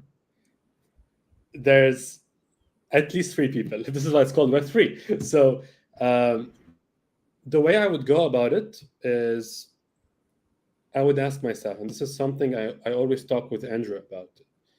I could do everything if I wanted to, but there aren't enough hours in the day for me to do them correctly. So I will either have to do them mediocrely, or I would have to assign them to someone else. But what happens when you start assigning tasks to someone else? You start having free time, which is going to be time for innovation. And this is where the brilliancy will come. It will not come from you doing everything yourself. It will come from you having time, thinking about how you can move this forward. And this is what being a visionary means. So when Andrew is coding 24/7, or whenever he's building the game 24/7, he doesn't have much time to dream. All he has is time to work. And so talking about my experience, I started by dividing the pie. So the pie was not all mine. I started dividing the pie. I was like, okay, I need help in this. I need help in this. I can teach someone to do this. And then I was like, okay, this is the pie I have. And I started cutting through the pie. And after I cut through the pie, I was like, will this still be worth it if it works? And the question was yes. So I was like, okay, it's a good thing to do. And the team that I had with me were a combination of people that knew what they were doing and people that were learning what they were doing. And this took some pressure out of my shoulders because it gave me the opportunity to teach them the way I want them to do things. So they weren't really doing things their own way, but at the same time left room for the people that know exactly what they're doing to help me out. So my advice to you is look at the tasks that you are doing that someone else could be doing. If you can delegate them to someone else while still having whatever you're building become profitable, do it. If you think that no one will be able to do as good a job as you are doing with whatever you are doing, then the problem is you. It's not them. Because if you cannot give them the knowledge that you have, if you cannot transmit your experience into presentations, into tutorials, into sessions where you explain to them the way you think, the way you operate, then you probably don't understand what you are doing to begin with. So this is the good news. The good news is that there's always room for you to delegate work to someone else, for you to focus on the things that actually would advance the project forward. I hope I answered your question. Yes, of course, you did. And you gave me some ideas as well. So thank you. I appreciate it. LFG, 1 minute. Okay, someone else's turn now. If I think of another question, I'll jump in. I don't know. What is a Mariella Pixpel? What is a Mariella Pixpel? Yeah, well, that's what it says under your name. Oh, that's me. I typed my name and I also typed the name of the project I am working on. So what is Pixpel? Pixpel is an ambitious project, but right now we are focusing on our Launchpad, and with our Launchpad we want to help indie developers raise funds for their games in a decentralized way, with security, with the community being the investors. So we are offering a safer and transparent way for them to be able to live out of their creations and stop relying on platforms only like Steam or Kickstarter, who are not decentralized and not working with blockchain technology, which can actually help indie developers a lot. It's just that the majority of them doesn't know it yet. So we are, aiming to go to that niche and bring them to the dark side of the force. Nice. So I don't know, Jason, have you met with Pixpel or just Senior Choice so far? Of course I've met with Pixpel. I even did it in Spanish just for added dramatic effect. That's right. Oh, really? ¿Cómo estás, cuchi cuchi? Yeah. Oh my God. I don't know how to speak that language. I love watching Spanish movies, though. They're always like these gangstery things, and there's a lot of scooters involved. I thought scooters were Italian. Like, no, there's scooters. There's a lot of them. Joey. Okay, it's just questioning every life choice. Jason, do we have a use for these Pixpel people other than cool chicks? Of course we do. Yeah. That is why we have a group with them, and due to their vision and what we're building, there shall be a lot of collaboration and cooperation going forward. Oh, really? Are they going to find us money? We don't just hang around with anybody, Funk. This is true. It's part of the process, though. Exactly. I'm going to put Senior Choice up there because suddenly we can't see his mighty beard. So let's see. The framing on Jason's perfect to put him there. There we go. Look at that. See, if he's done, you see how his beard disappears. It's like, hey, little guy. I like it. See, Senior Choice, we will not have your beard affected by Appreciate silly you. blue lines at the bottom. Yes.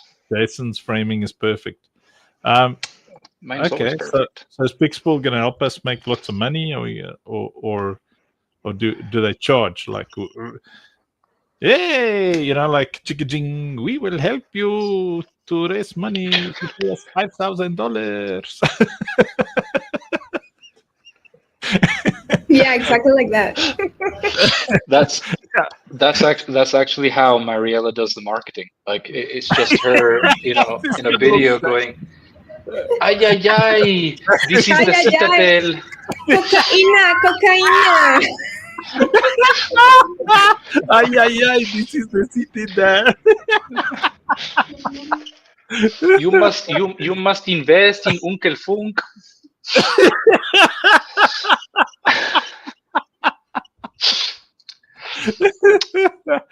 We're very, very, very serious people. I will have you know. You can't tell. Is also the biggest lie I have told all day.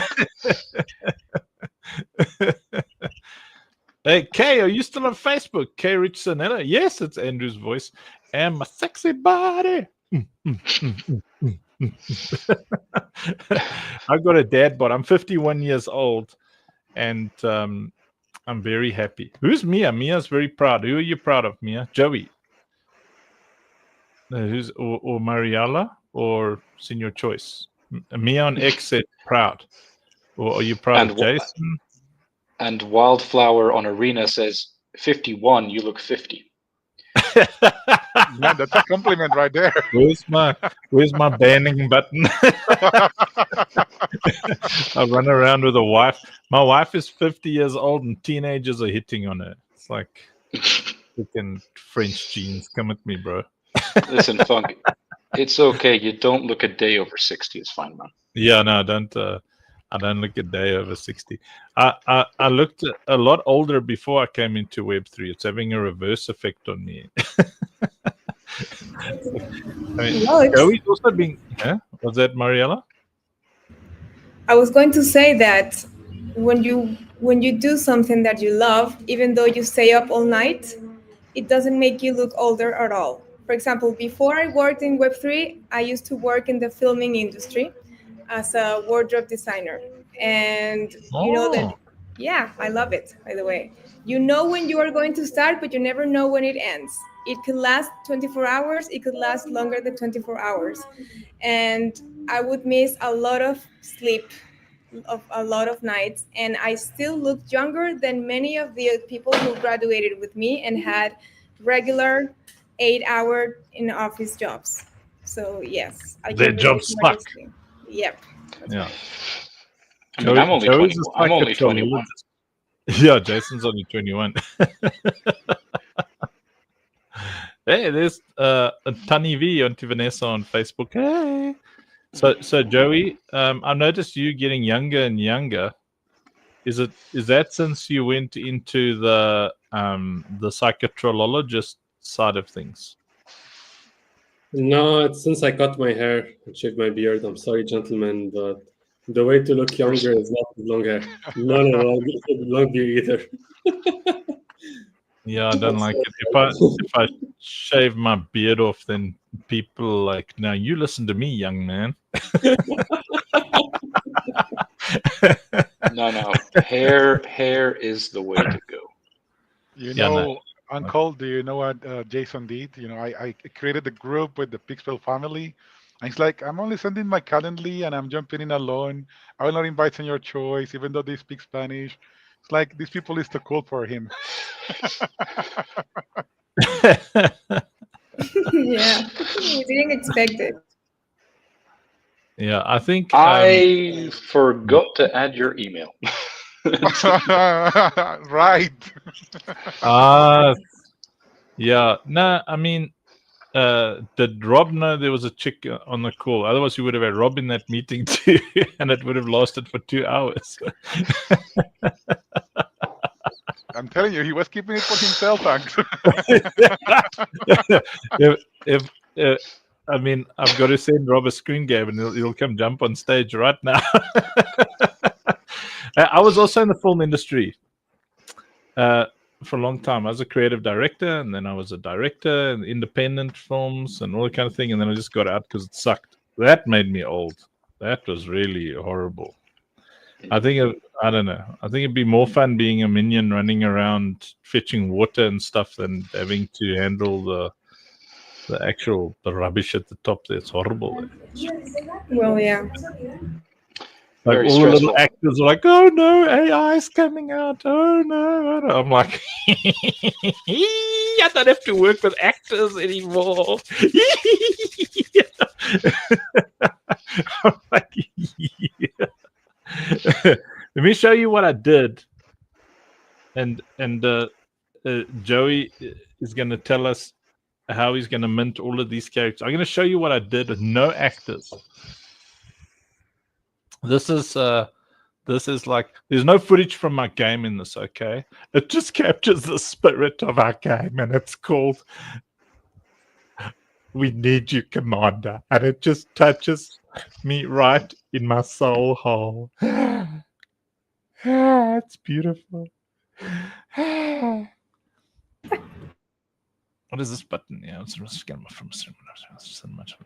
I'll play the mobile version because this is so choppy over here. Hiya!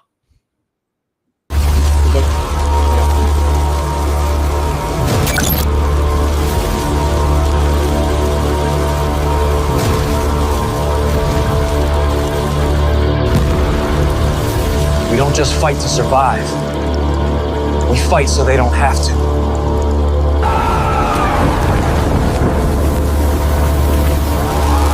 They tore the sky open.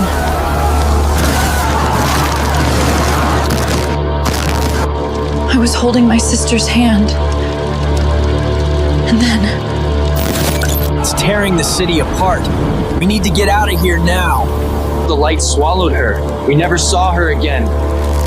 But the children of the light, they pulled me out. The first rip was recorded 18 years ago. Half a city vanished, the other half was never the same.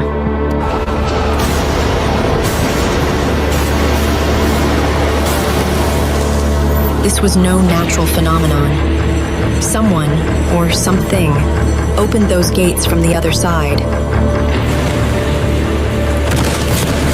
As far as we can tell, a ripping event takes what is here, there, and brings what is there, here. We call it a rip, but technically, it's a tear in the membrane between frequencies of reality. Those things, they're drawn to the unprotected, to the young. We don't know why, but we have to stop them. Whatever they are, they feed on innocence. They seek the pure of heart.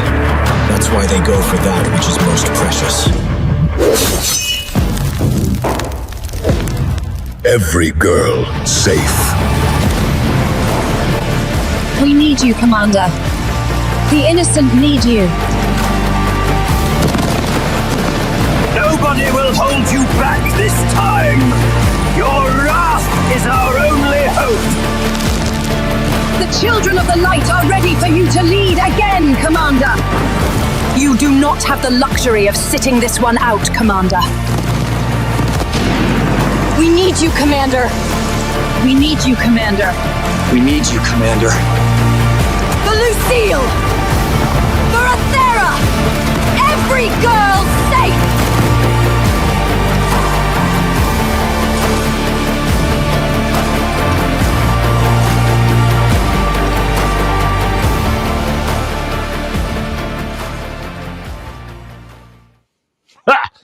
And guess how many actors I had to work with? 0. And how many artists I had to work with? And how many production designers, production managers? Now I get the safe girl words that people were saying. Every girl safe. Now I understand.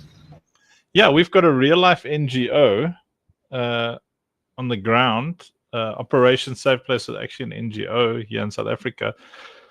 And we go and keep kids safe on weekends, holidays from gender-based violence and trafficking and stuff. And we actually built the game as our fundraising vehicle.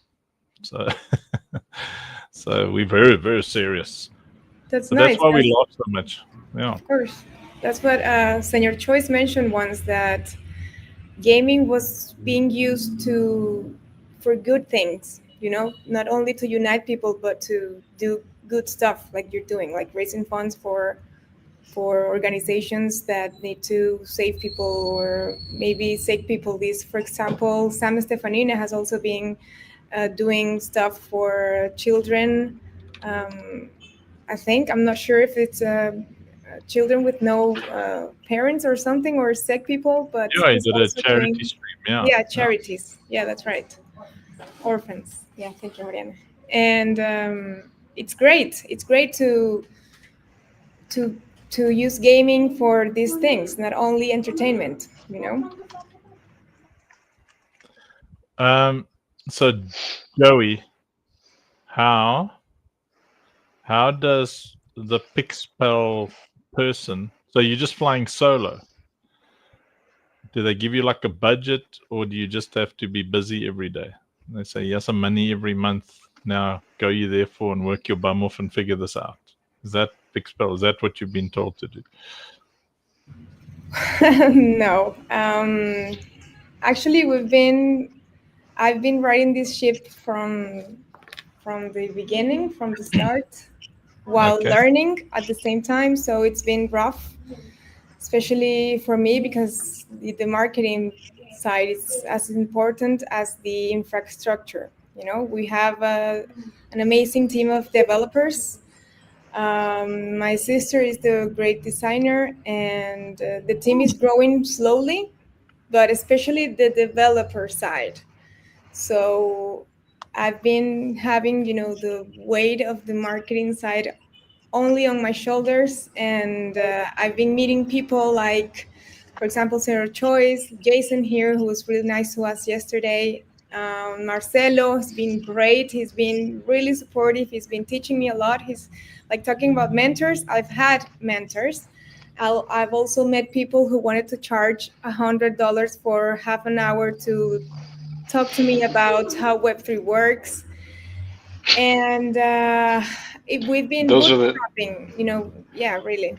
Bootstrapping And we had an angel investor who was asking constantly for numbers, traction, but it's not easy to give numbers and traction, especially if you first focus on compliance. We first focused on doing the compliance part, the lawyers, the smart contracts, the security, everything that can back us up legally to then start building, the infrastructure correctly. We had team members who stabbed us in the back.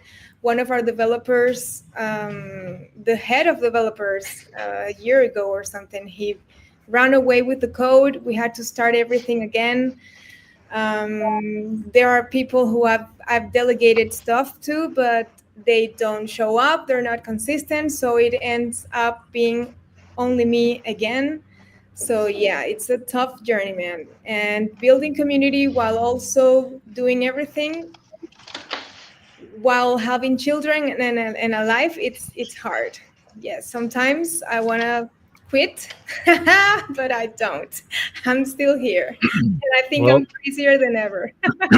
Well, then you cry in Spanish. El Hue, El Hue. So Joey's going to ask you a couple of questions to help us understand what it is exactly that you do, because I still don't know. So Joey, go for it. You're going to interview. Really? Come on, Mariela, this wasn't about me today, man. I'm sweating here. No, well, Joey is talking about doing things with a small budget. So he's going to ask you some questions, and then we can understand it, because we have built. If you see what we've built, you won't believe that we did it for under 200K so far. So Joey, are you there? Hello. Mariela is doing the right thing, like having to spend time with people like us in Web3 building your project is what makes you build your project. Like sometimes you have to jump on spaces, open your camera, interact with yeah, that's right. Yeah, That's right. doing whatever you need to be doing. And basically, this is how you build your project. You just have more and more interactions with them. And this is why I want to tell you, good job, Mariella, putting up Thank you. with those day in, day out. Just like I know Senior Choice as well does. Jason does as well with the meetings. Funk has the first advice that Uncle Funk got 3 years ago was to do 100 spaces. And he just spent his days doing spaces, joining random spaces, because he thought that this is what would make his project come true. But nevertheless, joining spaces, events, participating, and getting introduced to people. So, for example, you just met me, I just met you, that potentially I'm able to help you, potentially you're able to help me. So this is what is going to be the key thing in your journey: meeting people, making new friends. And usually they say it in a meme way, but the true value is the friends you make along the way. And in Web3, this is 100% true. Yes. Wait, you guys have got friends? What You're are friends, are you my Jason. friend? Come on. Hang on, I just want to push this button here quickly. Please hold. Where's this button here? What happened to my Souls Always On button? I've got a... It's gone. Oh, no, here it is. What's up, everybody? Souls Always On here. Welcome to the Funk Show. Look, Souls Always On. Dude, where the hell have you been? I expect a couple of paragraphs over there. He was with me in a call this morning, Uncle. Soul. So he is nice. wondering what's going on. What Citadel? He was an early backer of OSP, but he's been missing out on some other things. He's got to catch up with you, but yeah, he's coming back home for sure. So I keep moving all of the things behind the scenes, jumping into the spaces, preaching, telling people how we're here to change lives, and it's gonna bring that ripple effect little by little, but we keep building those connections that are gonna make us unstoppable. Yep. And Yeah, one thing, yeah, Mariella, if you don't get rugged by at least one team of devs whilst building a project in Web3, are you even building in Web3? Yeah. Yeah, we we've are. been rocked for sure, man. This is how many devs we've been rugged by now. Big, Oh no. big I know rugs. half of them. I know half Yeah. of them. Well, you introduced me to my first major rug.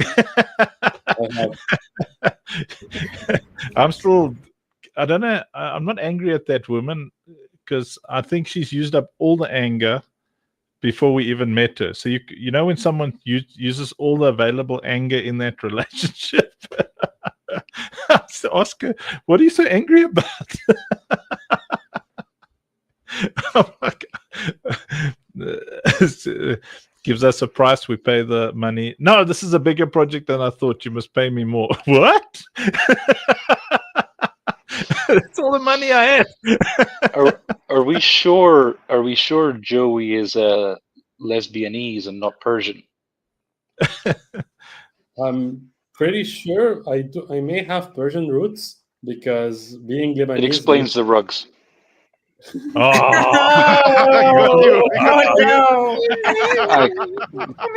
Wow, you guys are slow. Funny enough, yeah, Yep. funny enough. Persian rugs. Very good. Well, he didn't rug me. So, okay, so, so Pixpel just helps you find money. No. Yes. No. No. What? No. Who are you What asking? is? that? I don't. Andrew, I'm trying Andrew, to figure out pick, what it does. Yeah. okay, picture Kickstarter, where Yes. you've got your deliverables and your milestones, well, your stretch goals. So you've got your initial goals, your stretch goals, and you're delivering updates and everything to the Kickstarter backers, in the form of updates. Except with this method, the money is delivered along with the milestones. And if you are not delivering and keeping people, let's say, updated, then there can be community callbacks where essentially they have the ability to recall the money that hasn't been handed over to the team. Would I be correct in defining that, Mariela? Yes, you're absolutely right. The community has the power to decide if the developer is not delivering properly. They can go through a voting and decide that the money doesn't go to the developer, it goes back to the players or investors, however you want to call it. That's terrible. He wants to keep the money.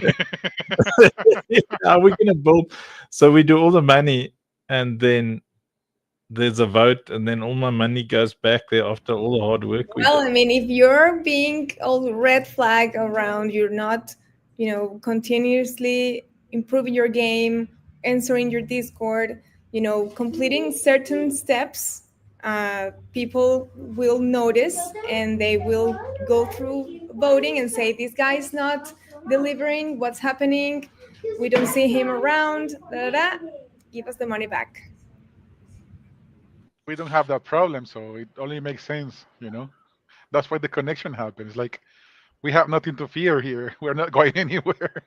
That might actually be cool to Exactly. include something like that on the Citadel, because if we're gonna have people developing games on the Citadel, I did have that thought the other day. Like, why can't we have our own Kickstarter platform for the same way Kickstarter does it? So what you're saying is it's like escrow kind of a thing. So people are giving money. Exactly. That's Okay. right. And do you have people who have money? Or do we have to find the people with money to give you the money to give to us? No, the people with the money are the players, the investors. Let's say the developer creates on the launchpad, the rocket for his game. He creates a token. He sets the soft cap, hard cap, everything on his terms. People come to the launchpad, check out the game. They say, oh, I like this game. It looks interesting. I'm going to invest in this game, little by little. And every developer has as many launchpads as they want. And our platform has two sides, for developers and for players. A wallet for players, a wallet for developers. They all should have a MetaMask wallet. That's mandatory. And the other thing that we aim to is to make Web3 simple, especially for people who don't know about Web3. Web2 indie developers are our main approach. Those are the developers we want to hit on, if I'm making any sense here. I think so. So, okay, do you have like a community of people with money in that ecosystem already? Or are we bringing the people with money to the ecosystem? Well, I think that's something we have to look further. Maybe, after we have, a follow-up call and talk things through. Because, like I say, Juan, our founder, is the one who has the knowledge, the technical part, just, learning through all the marketing and also learning on how everything works. So I'm like, waiting for him to show up when he's not. So he can explain everything way better, especially how it works technically and how Citadel and Pixpel would work together. That's something that he should, take a look first and then talk to me about it. So I'm thinking about, so it's like Joey's presentation. That's how we do everything right now, because we just haven't had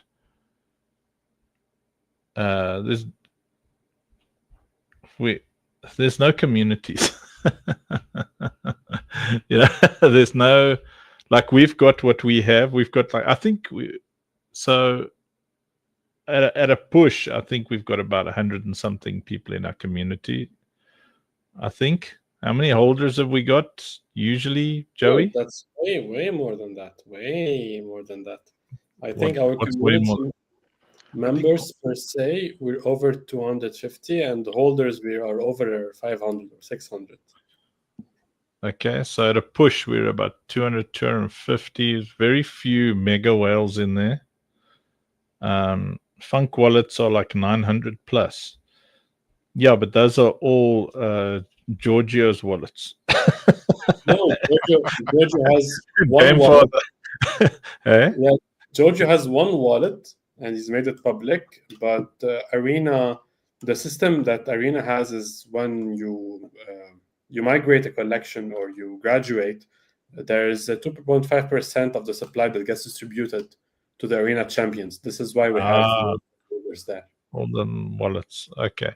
But yeah, so because that's been, I found that you have to kind of take a bootstrap approach all the way through. Like, you know, you think big, but you move small. She got a message and then it nuked her off the stage. Yeah, because that's what I've noticed. We like think big, but we move small. Yeah, Joey's got to move in 10. There's another Solana thing happening. Something happened and logged you out. I think when you got that message, it probably popped you out. You can just click the link again. So our strategy is to just move teeny weeny. Yeah, everybody, if you got questions for Joey, you must chuck them in the comments there. So we're always doing what Joey did there. What? I'm also like cow dung, fell in the road. Good night from sleep tight, Rafiki, slap lekker. So we always move small. So like I'm like really confident that if we set a $50,000 Kickstarter thingy that will raise 50K. I don't think we would. Or Joey, do you think we would? Like, because I was thinking how you raised 50K, which is more than the total we have raised for OSP and the Citadel in 3 years. Yeah, I mean, you can raise as much as you want, but it really depends on the strategy and timeline that you use. So, for example, we've had conversations before on ways we can increase the amount we raise, but these things don't happen independently. Like we have to limit raising money from other places in order to funnel all of that money into one place. So it is possible, it's just more technical.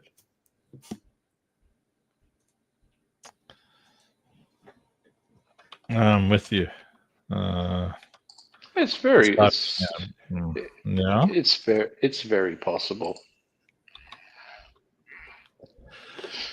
Because I mean, we're at the mercy of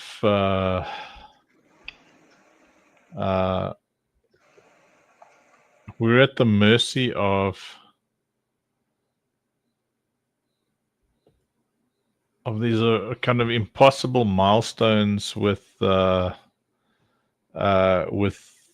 grants from chains, stuff like that. I'm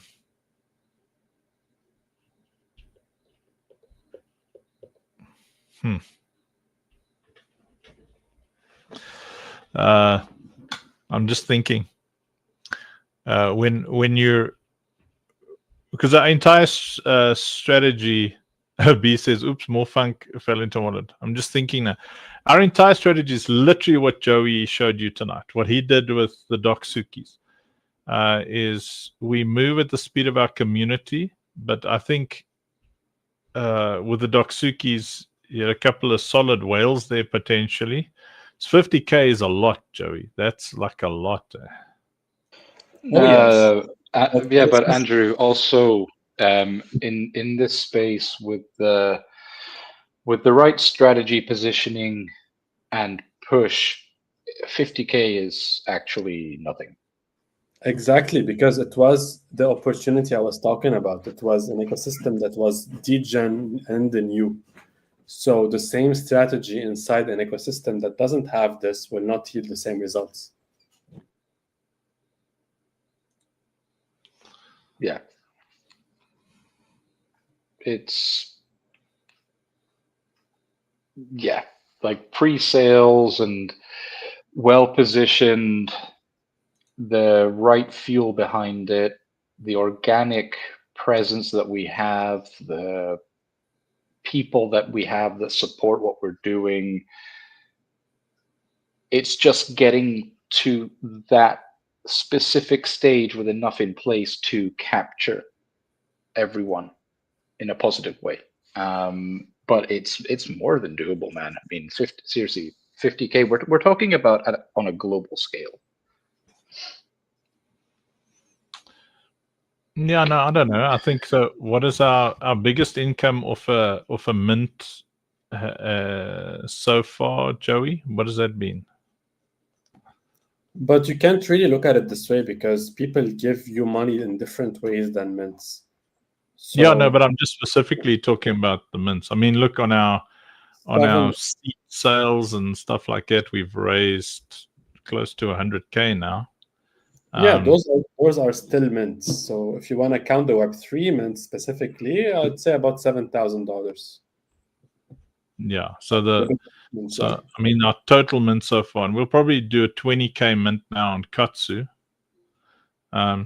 So Mariella, what's the biggest kind of Kickstarter-y thing you guys have done on Pixpel so far?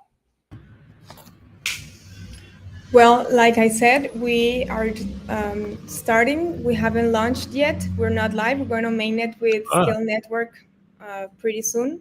They're still doing some checking on our smart contracts so that we go live with them whenever they're ready to announce it. So we haven't gained any traction yet. We're looking for games to come to our platform and provide us some traction, some case users, user cases.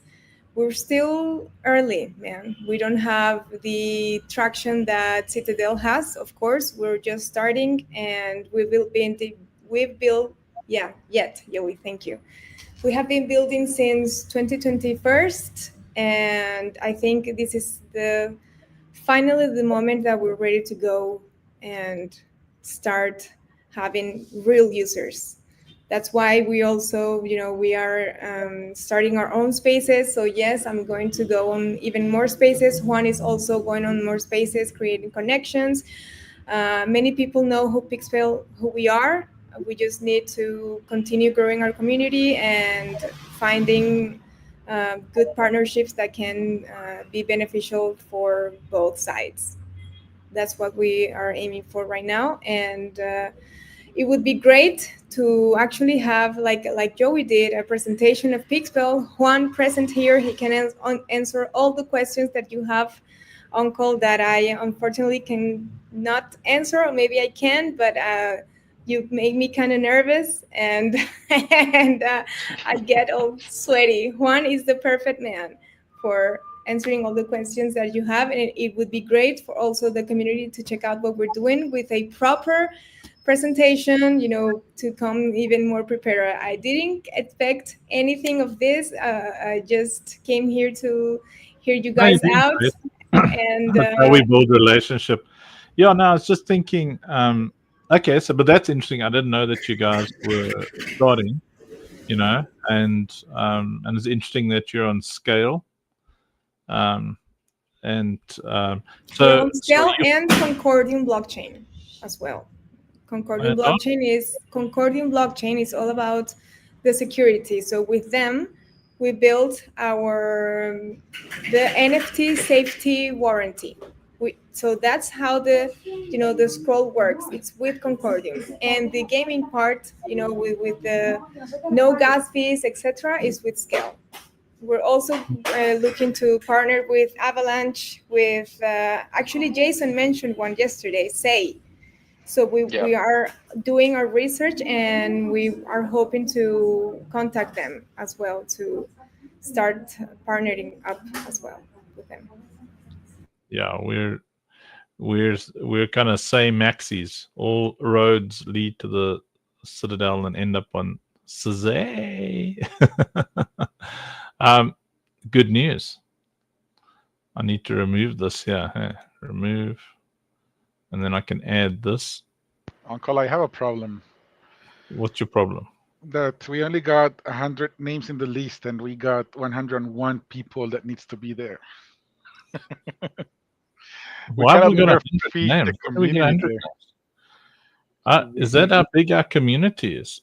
Yes, sir. I thought there were only like 1, 2, 3, 4. I'm busy counting the comments. Don't hurt yourself counting, Andrew. Your name is already there.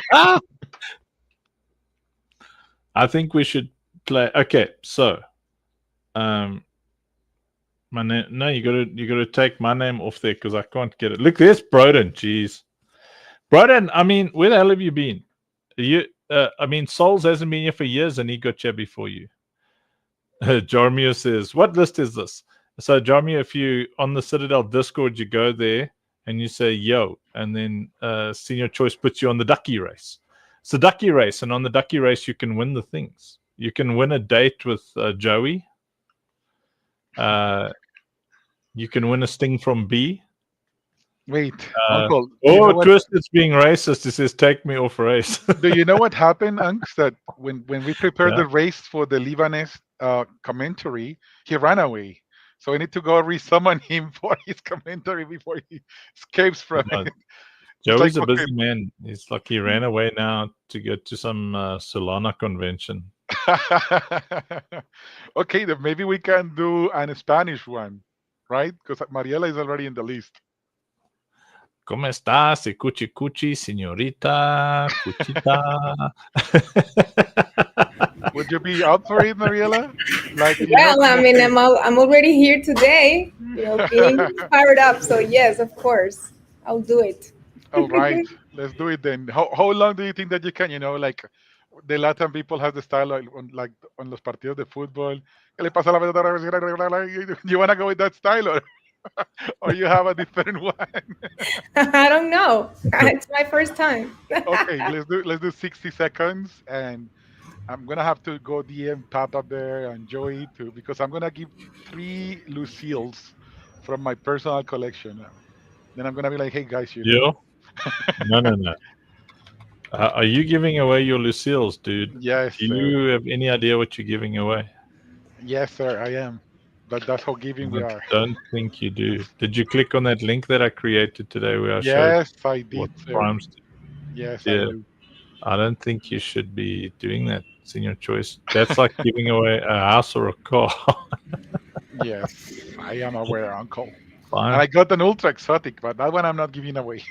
Yeah, no, don't give away an ultra exotic. But you can level them up, right? Yes. There's only 9,999 Lucille's, right? And yes. And there's 50,000 people on the mailing list, right? Yes, sir. It's gonna go So crazy once we send the mail thingy. They're You gonna better make sure skyrocket. you don't give to Vincenzo or these people just gonna No banta pudu. sell your Lucille's. No, Souls, you can't have enough Lucille's, and Katsus are about to launch as well. I'll show you guys some alpha quickly after this, those of you still awake. In the meantime, while the ducky race is going, let's vote on whose song we're going to play. We write songs for everybody, Mariella, because we're cool in this community. Yeah, but first, how the hell do I play this? No, he's going to push play and you just say what you see on the screen. Yeah, it's commentary. Oh, okay, I get it. Twisteds.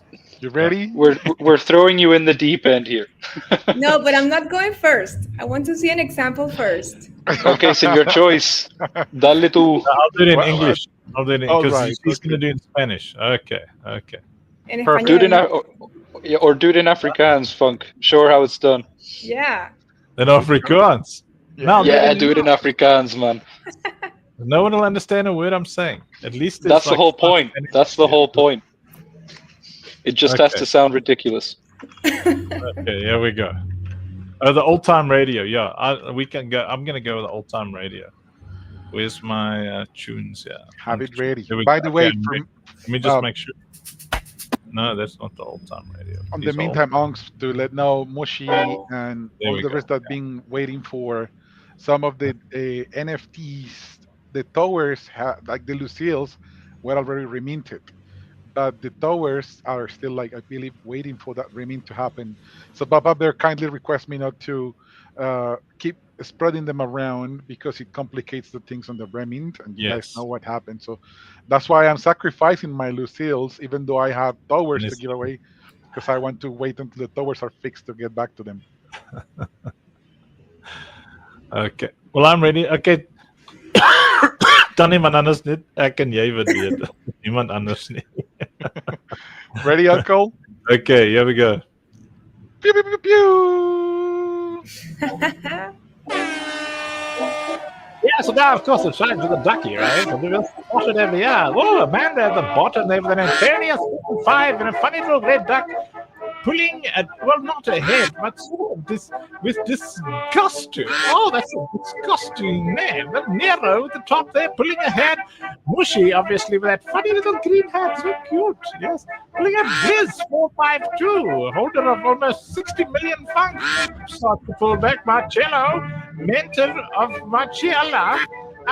At the bottom there, looks like something exciting's happening. Hero, of course, trying to pull a little bit ahead with the duck. Chicken has got a nice little mirror thingy on the head and pulling ahead slightly out over there. Everybody's starting to get all excited in these last 15 seconds of the race. Marcello, it's a no, what is this? Cheetahs coming from the back. Looks like a little bit of steroid and cocaine action there from Venezuela. And there comes Twisted Tinker, Wem Frizzer, and Shizza, Joshua, Gunther. Congratulations. Nice. There you go. You see? Juan. It's only me. Is that It's Only Meets that one? Yes, Hacker. that's the one. Hacker. That means we got to play his song. Stand by. It's Only Meets a song coming up. Juan, just in time for the fun. Welcome, Juan. Thank you, guys. Thank you. It's Only Beats was number one, and then Juan arrived. Okay, let's have a look here. Juan is Pixel's founder and CEO, by the way. Oh, nice. Yeah. And this is EOM, who just won. We do songs with AI for everybody. The It's Only Meets makes a lot of music for us, and he's an awesome dad and stuff. So we made that in his song. What you were playing? KTV?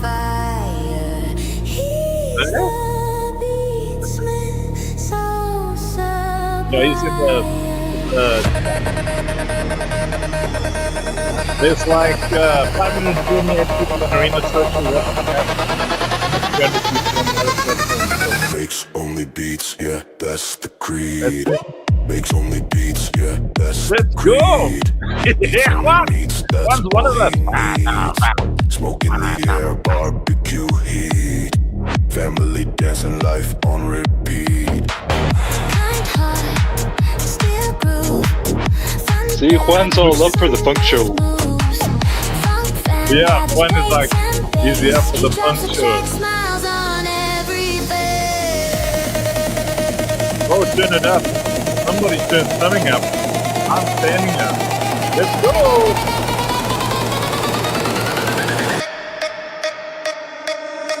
Makes only. Woo! Can you believe we can make this with AI, man? Let's go!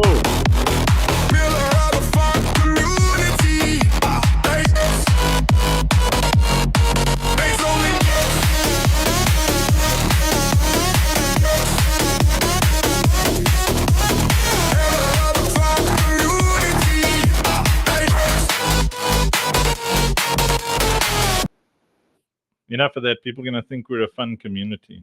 We're serious. We got to make money. Man, why Shazam was not able to find this track?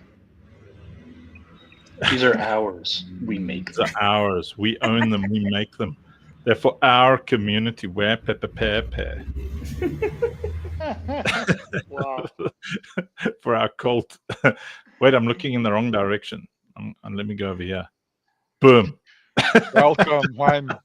What's See, up, now I'm man? Hey looking at both of man, these. what's up? Finally I see you, man. Yeah. Wow. So many spaces we share, and finally I have the joy to see you, man. Yes, I'm excited for it. Yeah, I've been seeing you around. I've been hopping on some different stages. So yeah, you got to the place where you're gonna find me. Usually, it's day 180, and it's a commitment of 1,000 days. So there are no weekends. Unks has no free days. Every day is free when you're with your friends. Hey Jason. Oh, you're twin brothers?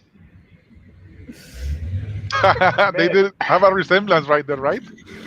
Yeah. Except he's the good-looking one, and the clever. And he's the good-looking one and the clever one.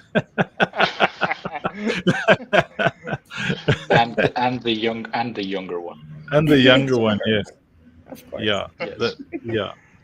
The womb was like, let me try and figure out, and then it popped me out, and I was like, and then the next time I was like, nailed it. Yeah. So let me click a button here. Yeah. You were Go for playing it, a Judy. game, right? Yes, Senior Choice was doing the ducky race. Yeah. Oh, nice. I love it. Yeah. Now Mariella's gonna commentate the next one, but she's gonna do it in Spanish. So the community, when you hear words like cocaína and stuff like that, it's okay. It's just how they talk. Because it's Venezuela and Colombia or what? It's Yeah. That's how Senior Choice talks. They bully me all the time, brother. Like, I'm Pablo Escobar here. It's like, Massive coffee dealer, white coffee dealer. I know. Yeah.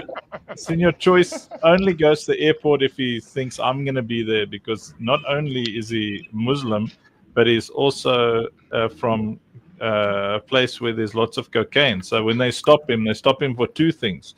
So he has to have me in front, because I look like, if my beard's shaved, I look like a big raver. Then they'll pull me over.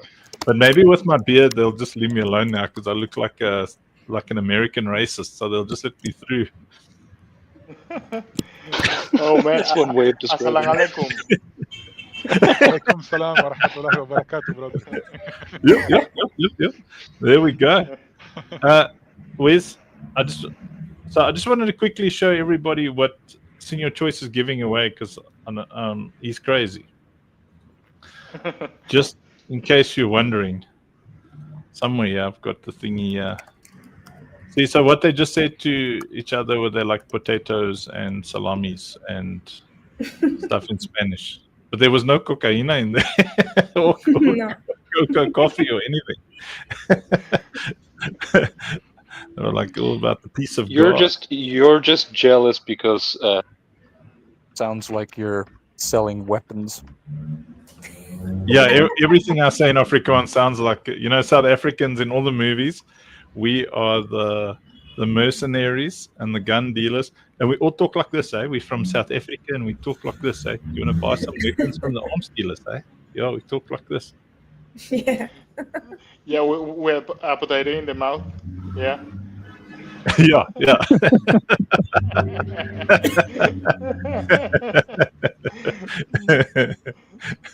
And we always like some South Africans, or I don't know if we are dumb, but we're all represented as big and dumb in every movie. We might be dumb. I don't know.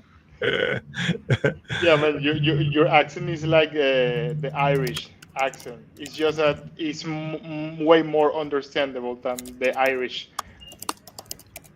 Well, the Irish they actually don't speak English. They just swear a lot, Wait, Senior Choice, did you just put me in the same bundle as the Irish? Cabrón.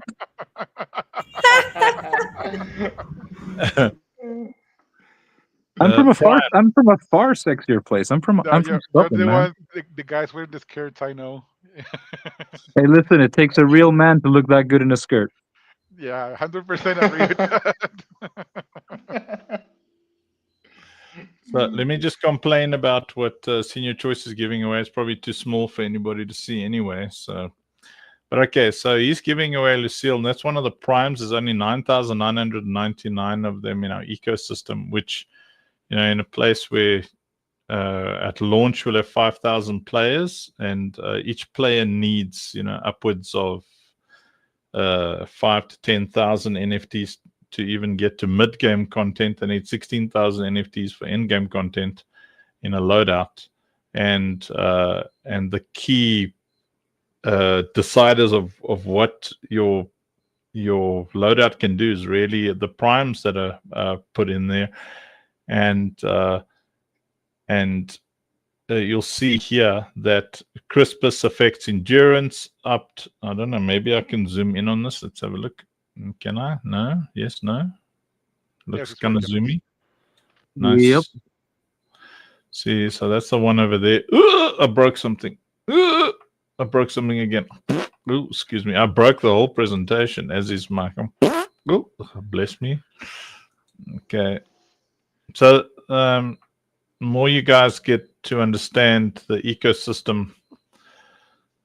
So Crispus, which is coming after Upt, they affect different parts of your build, but Lucille, if you want to be an S tier healer, you're going to need Lucille NFTs, and that's what Senior Choice is giving away. Enhances regeneration, shield multiplies, amplifies courage yield. Amplifies courage yield. Senior Choice, I don't know if you want to be doing this. Yeah, I'm aware, Anx. I know that. No, I have the I've got courage to them. make courage. I've got them to replace. It's fine. Is it okay? Yeah. Oh, okay. I mean, the man has got children and stuff, and he wants to give away. I mean, he could give away the children instead of the NFTs. No way. Come on. I'm keeping I'm just saying. Yeah. So Alrighty. We're going to it's a have bit then much. two Yeah. races on Spanish today. One, is Juan still around or he left? I don't see him anymore. But one is coming from Mariela, and then if possible, we'll get one from the Juan. Juan, let me ask him where he Raise went. someone him. He was like, okay, they're gonna make me narrate the race. Mariela has to do this. No, he without was me. with the warp guys. He's gone back to his warp friends.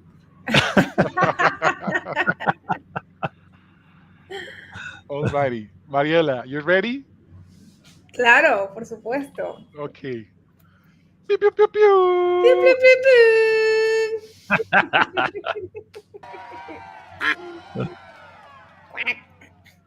Oh, listo, ¿no? Y va a la delantera el rojo Waji. Detrás de él va Silantax, apurando el paso. Le está oliendo los peos a Waji, pero casi que lo alcanza. Ralphie viene de primerito, alcanzándolo. Se metió un montón de pepas antes de continuar la carrera. Aquí viene el negrito 91 ganando la delantera. Ajá, para los que son racistas están todos jodidos porque el negrito es el que está ganando. Vamos 91, vamos 91. Vamos, va ganando, te va alcanzando Señor Choice está alcanzando al 91 y casi que lo pasa, pero no lo logró. Vamos, negrito, vamos. Apuesto por ti, negrito. Aquí viene el redneck Pixel. Oh no. Aquí viene Mariela. Mariela va ganando. Vamos, Mariela. Alcánzalo. No, el morado lo llegó a la delantera y ahora viene Mavis, el amarillito Mavis. Good job. See, Unks, we're keeping them home. Yes, I'm glad Mavis won that one. Good job. Mayela Payela did a very good job there. Very, very nice. Jason understood what she said. It was hilarious. Oh, yeah. I would just translate a part of it. It was like, here comes the one behind smelling the farts of the one in front. Oh, really? Very good. Very, very good. GG. Kudos from all That of the was community. great, man. Mariela, you did amazing. That was good. That was Every good. time you start playing, I left. And Yes, oh my Juan. God. You're missing out, man. You're missing out. Why are you Juan, leaving? you have to turn off the audio on the arena and leave it on the streaming. Yeah, so that we don't hear you One twice. on Arena as well. One, just I don't know. I'll just follow one of us, and so we can find you on Arena, and then we'll buy you a ticket. You'll be able to comment. That duck is really loud. It has to duck off. This was fun. I want to do it again. Okay. Very good. Well, there's another race. There is another race. We have the third race of We the can day. we can do a Juan Mariela combo on the commentary. Nice. Juan, are you up to it? Come on. You ready, Juan? Of course. Yeah. Okay. Oh. All right. That's the But way. you have to turn off Look at the... duckies. Yeah, you're echoing still.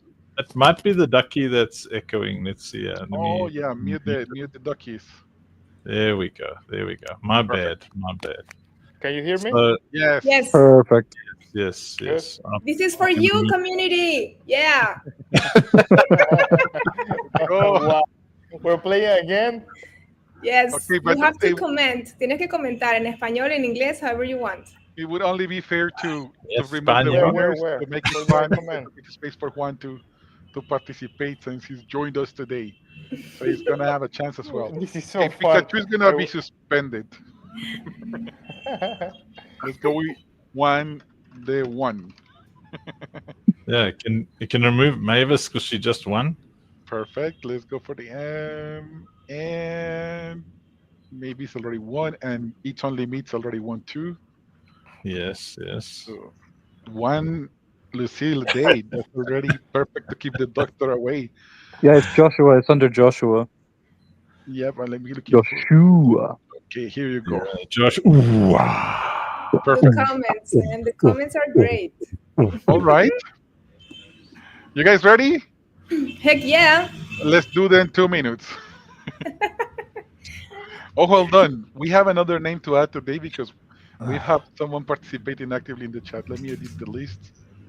And I'll put the one that bees like. Yeah, wildflower. Yeah. Perfect. There we go. And let's do 2 minutes. You guys good with 2 minutes? What do you mean? And if you guys in the comments are not following their accounts on Arena already, we're going to be so disappointed in you. Alrighty. Yeah. Which account is Juan on? Yeah. I know that Mariela came with the Pixel account of the Arena, but I don't know which account he's bringing. Probably. They're probably both on the Pixel then. All right. Mariel doesn't care about that stuff. She's like, she's fired up for the duckies. Let's go, ese. Nos vamos. 3, 2, 1. Piu, piu, piu, piu. Comienza la carrera de los paticos de colores. Todos bien drogados en esta carrera. Vamos, el verde iba de primero, pero ahora viene el del sombrerito con los lentes. Skull Crusher. Ponte esos lentes, gordito. Vamos bien, patito. 82. El 83 te está alcanzando, te está dando duro. Creo que probó lo mismo que tú. Te está alcanzando, te está pasando. Uy, casi que te pasa, pero ahí viene Saba. Vamos, Saba, dale con todo, pero viene Chicken, no Chicken, but Chicken. Vamos, 80. Vas de primerito, vas ganando, amigo, vas de primero, vamos, lo que tú te metiste está mejor que lo que se metieron los demás. Adelante, que viene el verde, Worm Freezer te está ganando, te está pasando, piquito con piquito, ganó, te está llevando la delantera, pero por ahí viene Mariela Pixel, casi llegándole a Worm Freezer, pero Worm Freezer no se deja ganar hasta que viene Pepesa, pero viene atrás Safe Moon JP. ¡Wow, Safe Moon! Danos de lo que comiste tú también. ¡Yo quiero! Stratashi está casi llegándole a la delantera a Worm Freezer, pero nadie le gana. ¡Ah, miren a Johnny abajo! ¡Llegó la Navidad, señores! ¡Ho, ho, ho! ¡Vamos, Johnny! ¡Vas ganando! ¡Vamos! ¡Falta poco! ¡Ahí viene B le está ganando a Johnny! El rojito, el negrito también se ve por ahí. El verdecito, el rojito le está ganando a Marcelo. Pero ahí viene Choco Web 3. Le está ganando la delantera también al negro. El negrito va ganando como la vez pasada. ¡Que vivan los negritos! ¡Vamos, Nurstad! vas de primerito, casi te alcanzan. El verde no te llega, el amarillo tampoco. Vamos, negrito, rooting for you. Tú eres el que está ganando. Ese es el color de piel que es más fuerte en este mundo. No se arruga. Cuando seas viejo no te vas a ver arrugado. Vamos, vamos, vamos. Dale con todo. Dale, Nurse, dale, Nurse, dale, Nurse. Ahí vienen unos cuantos queriendo alcanzarte, pero nadie te va a ganar hasta que te alcanzaron un montón. ¡Wow! Te cansaste, negrito. Vamos a ver quién gana el rojito movement. That was almost like a marriage. Juan didn't get a word in there. Yeah. Sorry, Juan, I didn't even let you talk. No, I just mute myself. You have such talent, you know. Yeah, you can go to the setting and take the job of the guy. I have no idea about this, Mariela. This new skill that you have. Wow. Yeah, Lucky talent, right? found her calling with the ducks. Congrats, movement. That was amazing. Guys. Yeah, but I'm like from Solana, and you guys mustn't be so loud, man, because we're louder on Solana. And shout out to Senior Choice, man. We are loud. Latin Americans are loud, man. Yeah, we like it, man. We like loud. We're pretty loud ourselves. It's a very fun, loud community. People think that we are fighting when we are just normal chatting. Having a normal conversation.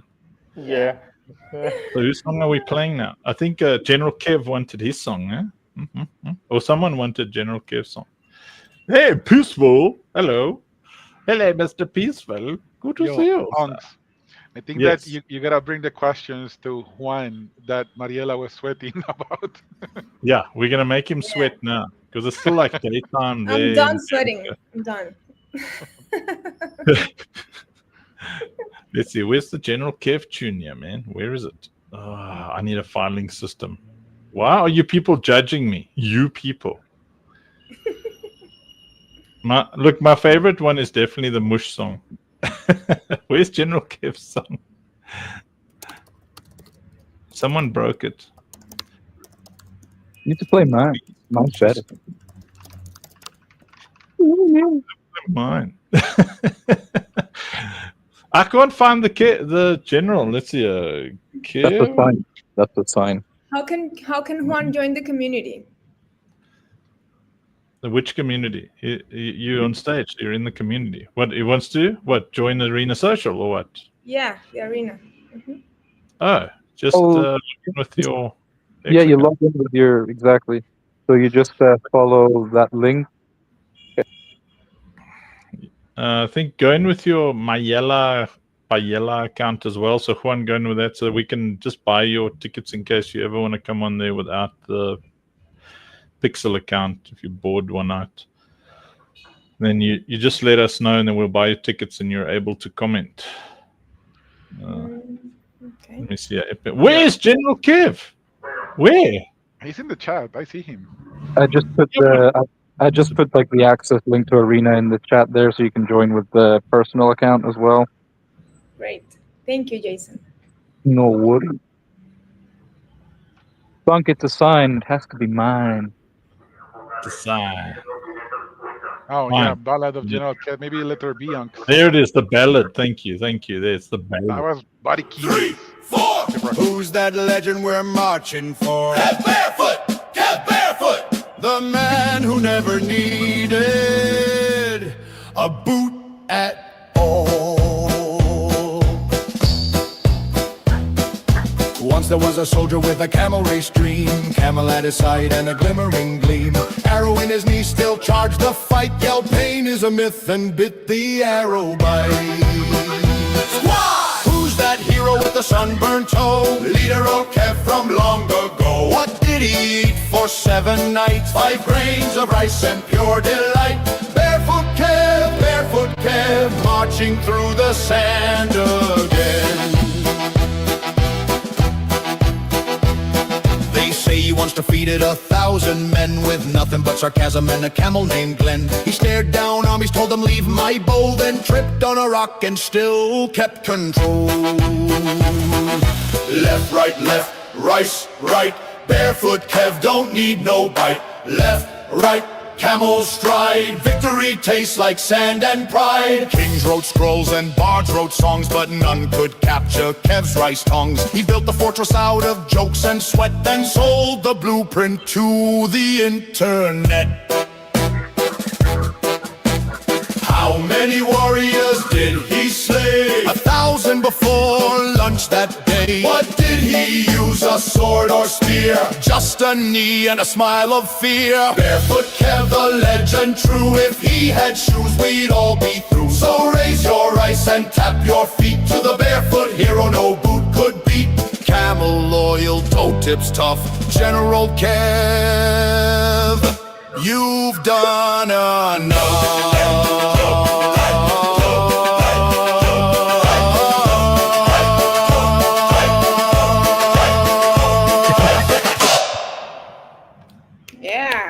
Yeah, General Kev. Yeah. So we write. Well, I don't know if we write. We prompt songs to everybody in our community. Like you'll hear Jason's one now. Jason's like a rocker dude. He's like a rockety rocker. He's glitched Viking is his name on the thingies. That thingy, you know, with the whatchamacallit, that watchy thingy, you know. Somewhere here it's called glitched. Why when I type in names it doesn't show the thing is that thingy, man? There, Sir Glitched the Viking. Here we go. But unbroken, Viking of the blockchain seas. Raise your axes, brothers! The citadel awaits!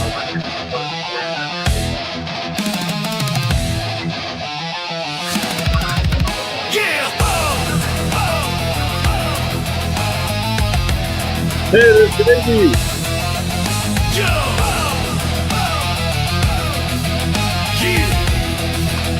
Everybody follow Jason! Jason the glitch Viking, cold in his veins, laughs in the thunder, immune to the chains. Web3 stones try to crash his domain. He just grins, says update the game. From Disco files to the LinkedIn halls, dropping wisdom bombs like hammer calls. He builds new clans where the brave belong. Faithful bro to Robin, fuck the bond is strong. Let's go! He sails through the glitch. Axis raise, server split. Storm in his chest, lightning crown. The citadel rises. He won't back down. Jason, the glitch Viking. Jason, he won't back down. He's charting routes through venture seas, pitch decks forged with prophecy. VC storms, he rides the wave, turning food to fuel the fearless brave. Grant to grant, he lights the spark across each shore. He leaves his mark from Northern frost to African sun. He builds till every realms is one. Picture this. Witchy neon roans ignite behind a shredding solo. The lead line echoes a Viking chant in binary time. Double kick drums blast like war hammers on metal hulls. He sails through the glitch. Hey, hey, hey. Axes raise, server split. Hey, hey, hey. Laughs at the chaos, lightning crown. The citadel's calling. He won't back down. From code to courage, the storm obeys. Glitch Viking forever, clear the waves. From toes to courage, the storm remains. Glitch Viking forever. Feed the faith.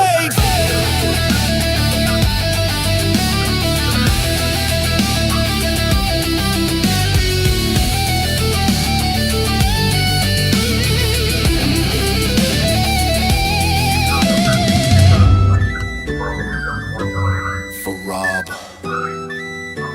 For Funk. For every builder who laughs at the storm. Jason sails on!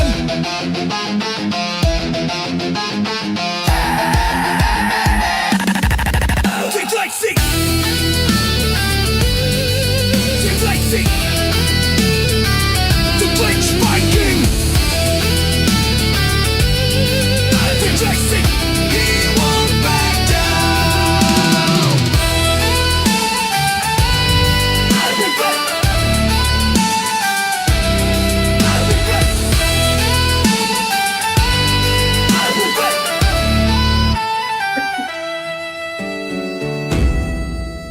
right, we'll be checking to see if you don't follow JV, if you don't follow Pixel, and you don't follow Wildflower, we will throw you out of the community and you freshly packed poop in those Ziploc bags from all over the world. And when you open it, it'll still smell like the day it was pooed.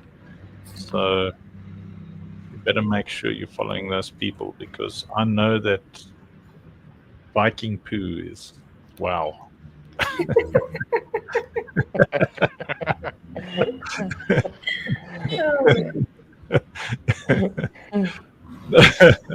There's Mr. Peaceful. So we write you a song like the third or fourth time that you're on the show, then you get your own song. So it's Mariella's twice time on the show now. Yep. Twicest. How do you spell? More to go. Fewest. Second. Second isn't cool at all. Twicest. I don't want to say second.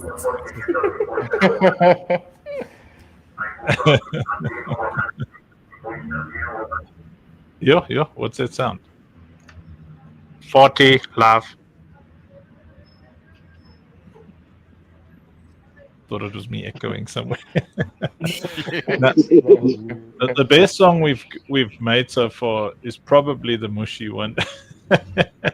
See Mush Mullah in the so we've been live every day. So I went live first time on Arena 180 days ago, right? And it's 180. And the first night, Mush Mullah was on there, and then I started singing mush mushy mush mush mush mush mush on every single song every time she showed up. And now we finally, because of the glory of artificial intelligence, have our very own mushy song.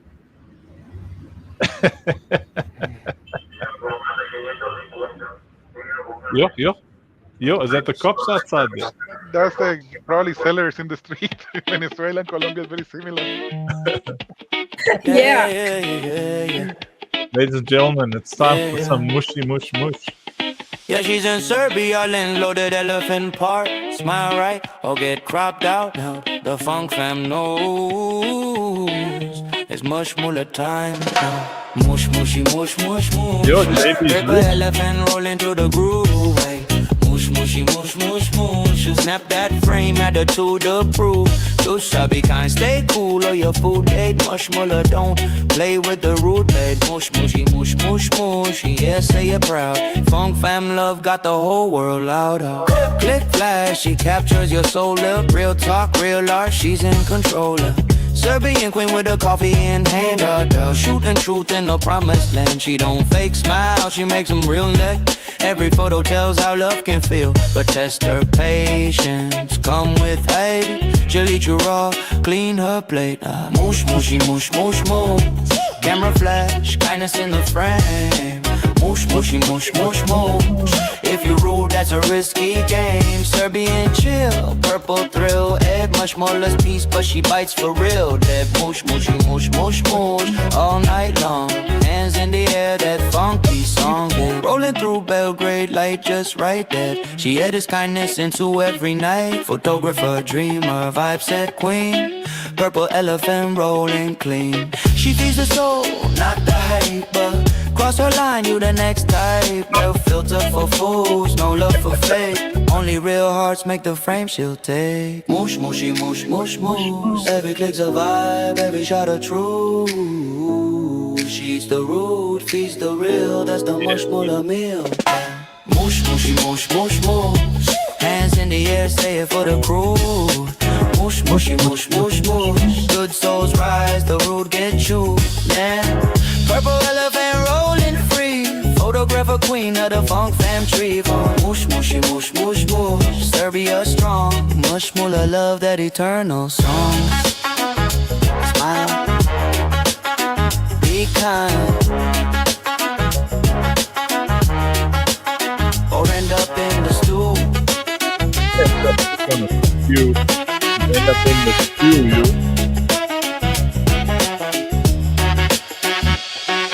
Smile. Be kind. Or end end up in the stew. Yes. See, so Mushmula and I are cannibals.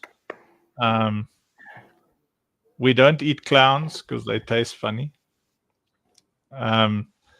We only eat rude people. Rude people taste very nice. Narcissists are great because if you stick them, narcissists are horrible. But if you put them in a room, you lock them in there, and then you just feed them nachos. They're only allowed to eat nachos, and then they taste like narcissists. Okay. That's sad, man. That's bad. That's not good. Well, don't knock it till you've tasted it. Knock it till you've tried it. I mean, everybody's no, cannibalism is bad till you taste a rude guy. Rude people taste good. Narcissists are not bad. Some Argentinians who got lost on the middle of Los Andes will agree with you. Yeah. They probably ate the rude first. They start with the butt. Yeah, start with the butt. Yeah. There was a Venezuelan guy who ate people. His name was Dorangel or something like that, Juan, right? Yeah, Dorangel. Yeah, very famous. Yeah. He was famous cannibalist. Cannibal. Yeah. How do you say it? Cannibal? Yeah, cannibal from the 90s. Yes. Yeah, I'm a big fan of, you've just got to put the rude people into the stew. Mushi cooks them. She can freeze them and send them all over the world if you want to taste some. Like there's a dish called Rudy. But okay, so we've got Juan up here, and Juan can answer some of the pressing questions about the pixel people. So the pixel people, are those like the short people of South America? Pixel, Uncle Funk. The pixel, not the pixel. people. The Pixpel. So why Pixpel? Why the name Pixpel? Because it's okay. I know. This name came a long time ago. I was thinking about creating a business. I think I was 17 years old, and we saw one lady making photocopies. 17. That's like last year. Yeah, it was long time ago. And this lady was taking photocopies, and I told one of my friends, man, that lady is earning a lot of money with those copies, because she was the only one who do photocopies in front of a government institution, and she was always on that machine, and we was drinking a coffee. Yeah, let's make a business of that. And I told her, yeah, but they want to make also edit digital things, stuff like that. Okay, so which name we can put for our company? I wanted to say pixels, and he said no, you have to be related with paper. So because paper is papel in Spanish, so we put it together, Pixpel, and we opened the company in 2000. I think 2000. Oh. It was in 2009, 2010, around that. Yeah, but it happened that actually this company, I started importing BlackBerry spare parts from China to Venezuela, and Mariela worked there with me. Yeah. Back in 2011. Yeah, a long time ago. Yeah, and that name was always here, here in our heart. I actually have the two here of Pixpel. And wow, so you stuck to your guns. Yes. Yeah.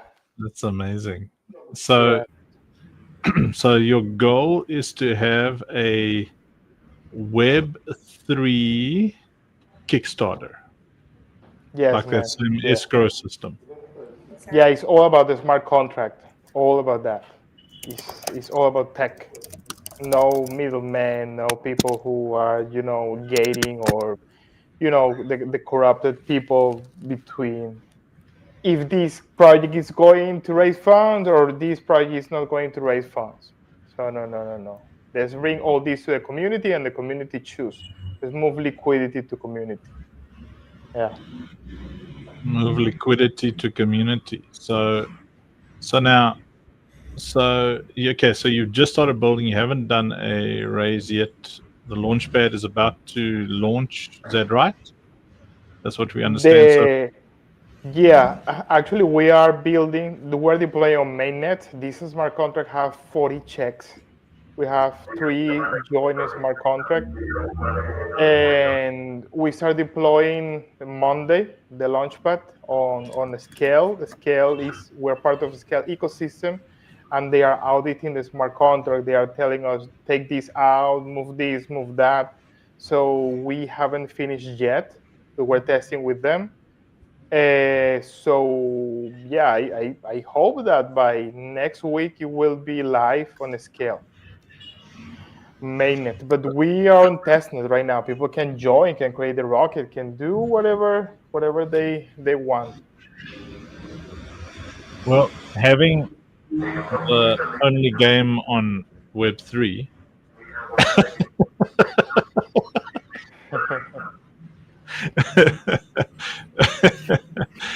It's not for Web3, by the way. We're not doing this for Web3 users. You're only doing it for Web3. Are you focusing on Web 2? Yeah. That's actually, our interesting. take is to make this is from Gamescom. You know, Okay. the biggest problem that the indie developer have is that all of them, they are begging Kickstarter to start raising funds. They are begging them. So Kickstarter just approved maybe 10% of them, maybe less than 10%. And the one that Kickstarter approved are the one already that they have something with some VCs that is on Kickstarter, is already joined, because the demand is so high that they filter hardcore. So if you go to the indie pavilion on Gamescom, you would see that those guys are having problems to raise funds to launch the game. They go and beg to all the countries that are giving grants. Please give me 1,000. Please give me 3,000. And with that thing, they create a great game. And then after they raise funds through a million of grants, they go to beg to Steam. Please, Steam, please me, Steam, please. And then Steam say, well, maybe, okay, yeah, you do the job and I take the money. This is the business model of Steam. So I know that these guys, this platform, Steam and Kickstarter, they start doing a great job, but so far they are handling too many billions of dollars. You know, we're talking about Steam in this. The previous quarter of the year, Steam got $8.4 billion in revenue. Steam. So this is insane. You know, it's $8.4 billion. One platform is insane. Kickstarter handled $2.5 billion per year. So it's like, okay, yeah, you're doing a great job, but you need to give a space to other people. So this is the real situation, the serious situation that is happening, and this ends on creativity lost. Man, FIFA is on the 40 edition, and it's the same thing. What is the reason of that? Because they don't let other cool sport games come to the spotlight.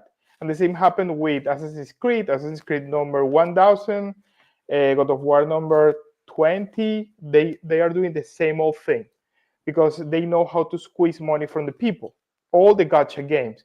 But there are a lot of indie games there that don't have the spotlight that they deserve because they don't have the money, because they don't have the exposure. And our goal is to give them the chance to raise money, at least through community. And the way to do it through community is like, you come to Pixpel, you create a rocket, you have to do the KYB, you know, you need to be a serious person that have a company that want to provide something, and you put the milestones, and this milestone will be related to the vesting. Because as a developer, you will receive the money that your community is investing on you through vesting. Every month, you will receive the money that you raise. If you raise $1 million, and you, because even the own developer create the whole rocket through the smart contract, the developer will add, okay, so I want to raise $100,000 and I will receive $10,000 per month. And he published that offer, and people start like raising funds, and then he will start getting the funds every month. Every month he will get the funds.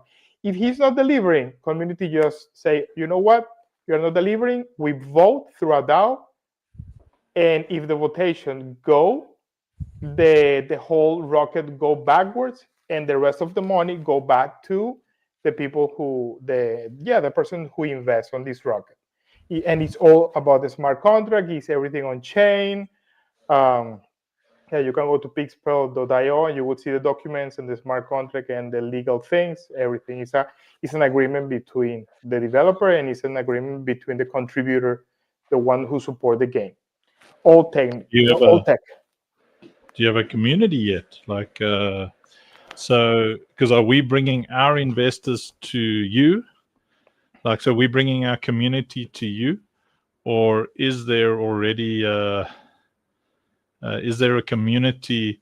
So I think, that's most of Web3. Our concern is always you bring your community somewhere and then they get turned into exit liquidity. They get used by, like, we keep our community very safe. Like the Citadel ecosystem is very safe. We communicate every day what's happening. So something like Pixpel, like, do you have a strategy there where you're helping with the heavy lifting, or is that completely up to the community that wants to raise? Do they come in there and have to do all the work, bring in all the community, so that potentially other people would then be able to vulture on your community? You know what I'm saying? Like, do you have things in place to keep communities safe from other communities?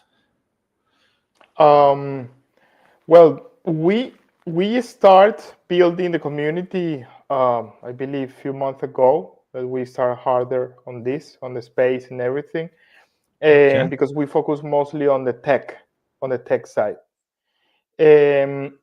We offer a product, and this product is something that the community, every community, including yours, which thank you very much for inviting me.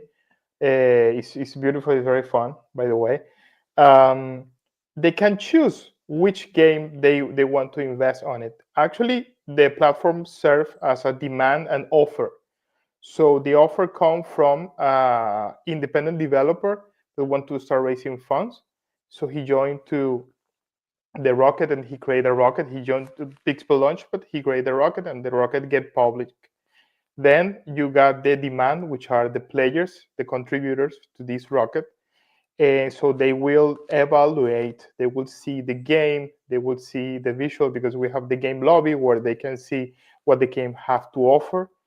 And they decide to contribute to this rocket. So what we bring is a tool that will give the possibility to independent developers to raise funds without gating, and to players, contributors to contribute the little part to that game that they like, that game that is potentially a good game, and they get the token. Since everything is based on the token itself, that there is a connection that they will have, that it will connect them. And if the developer don't deliver, the community can vote against that. Yeah, they start a votation. That part. Yeah, I think so. Jason, are you there? He's getting a coffee. Yes, I am. Oh, you're busy getting your coffee.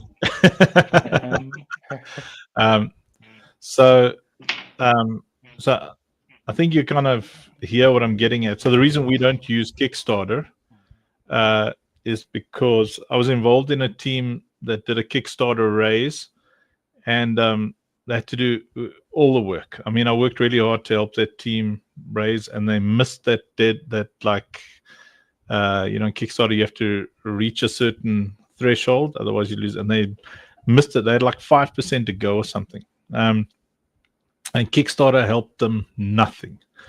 And so I found that doing our own week by week crowdfunding strategy has been a lot more effective, because Kickstarter really only cares about Kickstarter, so you're still doing all the work. Your entire community is coming there, and then your community ends up giving money to other games.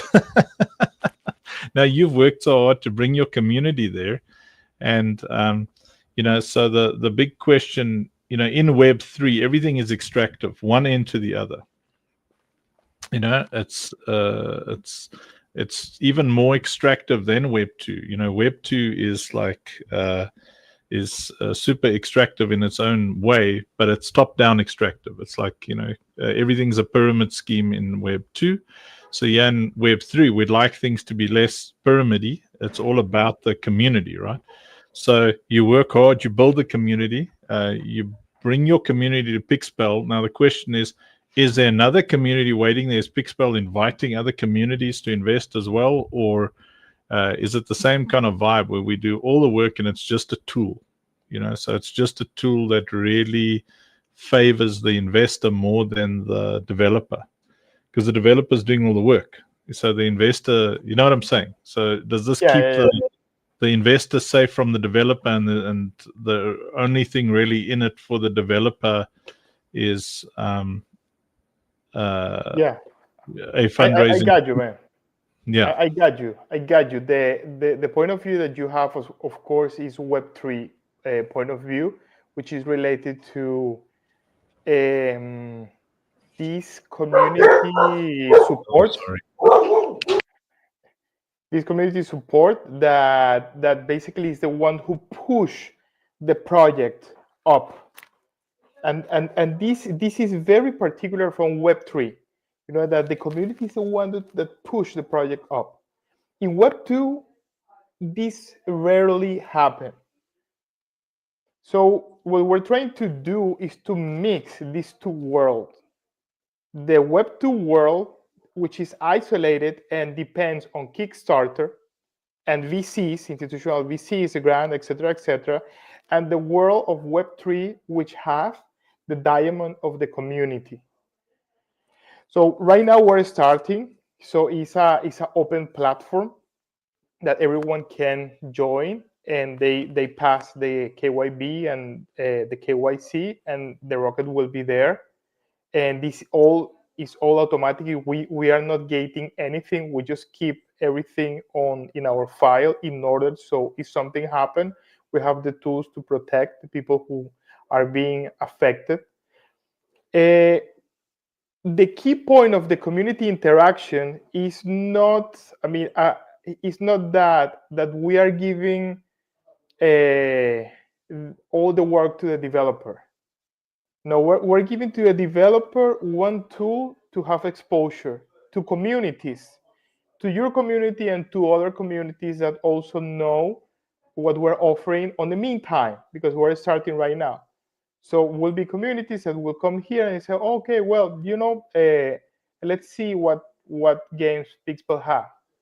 And they can have the certainty that they're investing everything on chain, everything decentralized, are contributing onto a game that it could give them something, not just a mug and a shirt like Kickstarter does. Because this is the thing, that this is what Kickstarter gives you if you contribute into a project. So we give them the choice, the chance to have tokens. So now the work of the developer is to, okay, you're putting your token there and make that token to give value to that community, to those people that are contributing on you. So you are the one who have to be creative enough to put that token to, for different things like early access or NFTs, etc. But our tool is to connect two worlds that are Web 2 and Web 3 using the blockchain technology and the community power. So that leads me to our question: is we're in the process of building our own internal Kickstarter function on the Citadel. So the Citadel is a place for many games to come, and because our flagship game, I don't know if you've seen it yet, Operation Safe Place. I'll show a video now. And, is the first one we're building. Then we're building a lot of others, and then we will also have kind of a Kickstarter thing. So I thought today, instead of us having to build a thing from scratch, if we had something like Pixpil as an internal launch platform within our platform. Because I don't trust Web3. I don't like Web3. I don't trust anybody in Web3. I think they're all devils, demons, vultures, scumbags, hackers, scammers, because I mean, literally, they're all Banta Pudu. Banta Pudu. And our CEO, Rob, as well. He's like, we're hardliners because we go get some food. Get some paella, Mariela. I will. I think I'm gonna get a beer. Or you can eat the beer, yeah. I'll eat a beer. Yeah. Yeah, so we just we have very serious trust issues with all of Web3.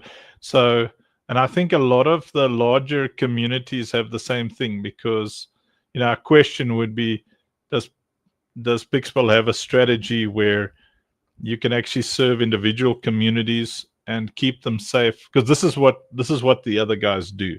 They see you're building on something, and then they'll go after your database. They'll go after everybody who's doing anything there. Fine, souls, just leave us then. Fine. But next time you come, we're writing you a song, bro. Souls is leaving it.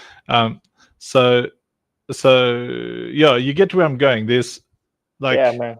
They go through the whole database, they trawl it, then they DM all your people, they scam them, they rip them apart. So do you have mechanisms for that, or is this the first time you're having a discussion like this from a paranoid developer?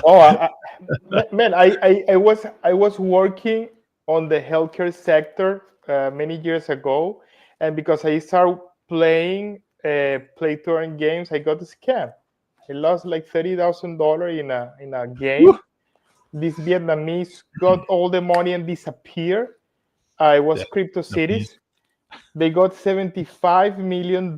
They disappear, and the community start hunting them on Discord.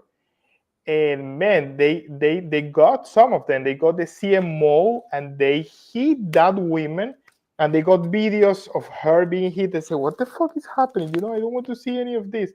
And they found the CEO, and the CEO, with all the money that he got, he hired gangs to defend him. So the people approach with the camera. Hey, you get the money, and the gangs. Okay, yeah, come here. With knife. Yeah. What do you want to do? So man, it was a total crazy things at 2021, 2022, where Axie Infinity and all these play-to-earn games have started. Man, and I feel so angry about this thing that I start. I create a NFT warranty smart contract, and we got an award from Concordia Blockchain, and I was still working, in my company. It was a pretty good job, it was a peaceful job. Yes. And then I say, no, fuck no. I'm going to get further on this. So this blockchain, they told me. Not potty mouth. We're streaming to a lot of family platforms as well. So. Okay. So I keep going. I keep going on this. I keep building that, and finally I quit my job, and I start doing this focus on security. And one of the things that we realize on the developer side, on the technical side, is the backends are built to be hacked. This is what backends are for. Yeah. But if you create decentralized, is almost impossible to be hacked because it's difficult. There are some glitches, there are some mistakes that the smart contract have, but it's not like you have a back end on AWS that they can get there and they can get everything you have. So when you have the things on chain, is where the security rely on. So yes, I know that everything related to Web3 is nowadays is scammy. It sounds bad, but I believe in blockchain, man. I have the DISA2, and DISA2, I believe in blockchain very much because this is a technology that connect people through the blocks, and this cryptographic technology it worked for millions of things, not related to financial, not related to pumps and dump, to hype. No, this technology itself, it will open the door of a million of possibilities. So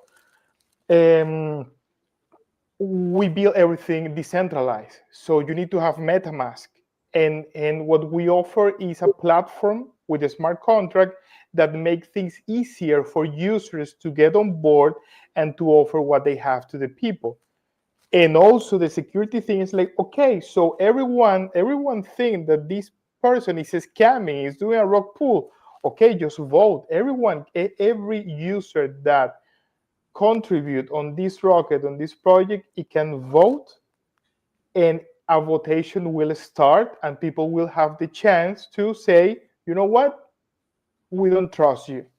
And if the votation reached 60% plus, the funds are going back. But also we see from the point of view of developers, because developers, we have to give credit to them, because maybe the developers are doing a good job and the community is not understanding that. So the developer have the chance to appeal. And if the developer appeal, the votation will be a different votation. It won't be by quantity, but by quality. So the second votation will be related to the stakeholder weight. So, man, if your community is voting against you in quantity and by quality, yeah, you are done. You are doing everything wrong. So we give choices to the community and to the developer itself to fight and to see who is doing good or not. Everything on chain, decentralized. They cannot get into our back end because we have nothing on the back end. Okay. Well, I think Jason, are you back from your coffee yet? Yes, I am. You sound like your phone is in one room and your coffee's on the other side. Oh, wait. Mariella's got your beer, yeah? You got your... No, I'm out of beers, man. So what did you eat? Nothing. Nothing? No. I've been here sitting with you guys since like 3 hours ago. I need to cook my meal. So I'll cook it You after have to work. cook? What's your twin sister doing? She's cooking for her kid. She ain't cooking for me. But she's cooking already. What's an extra pot? Put her on here. I'll speak to her about how sisters should... Yeah, you I speak got two to her, Uncle sisters. Funk. I spoke to my sisters a lot. Hey, you look after your sister. I had been summoned. Yes. So I'm gonna show Juan a video to see what we're building, and then I'm thinking you understand this better than I do, Jason. So you could maybe explain to me after this video how you think we'd work together, and because the reason I'm being so thorough live with hundreds of people watching us on different platforms is because I think it's a good idea and people should get to know, and we'll ask some of the difficult questions so that, because most people just think it and then they just walk away, they don't ask the questions. So I'm a big fan of difficult questions. I always tell people, come at me, bro, ask me the difficult questions. Because I'm also, look, I've even got a button here. Look. Hi, this is Albert, reminding you that Uncle Funk is a scammer. You see?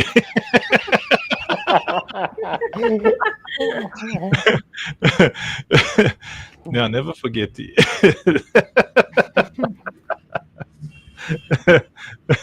Well, actually, it's great that you invited us here. This is an opportunity, unexpected opportunity to talk about Pixpel, to meet new people, to have fun, because it has been a lot of fun. So thank you, everybody, and the community is amazing. You've built an amazing community. That's you can join us as often as you guys like. Same time, every day, every day. Okay, so here, this was our wish list announcement, and it'll give you an idea. And you'll see we're actually building a real game. Listen, dog, I will drop you off at the Chinese shop, and you will end up being somebody's food. All right, here we go. You don't close a rip. You hold it back until someone can extract the civilians. Then you wait for a prime or a soulbound.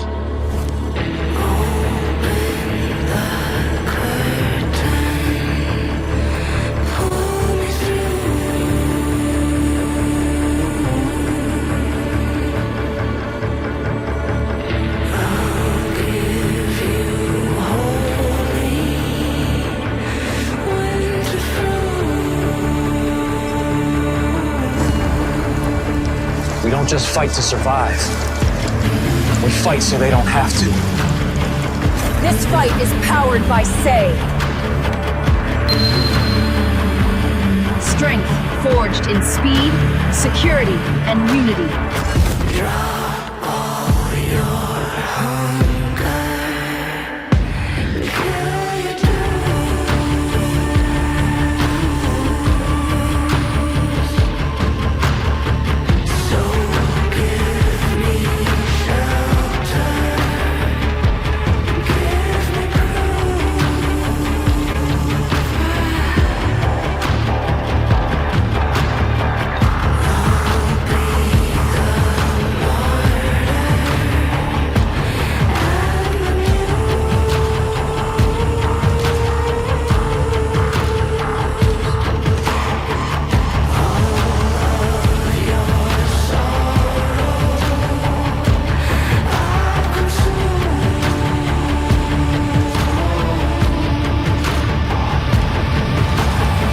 As a young boy, I had this fantasy, this dream, that I could one day become this warrior who had the power to change things in this world, to set right the injustice, to defend the weak, the innocent.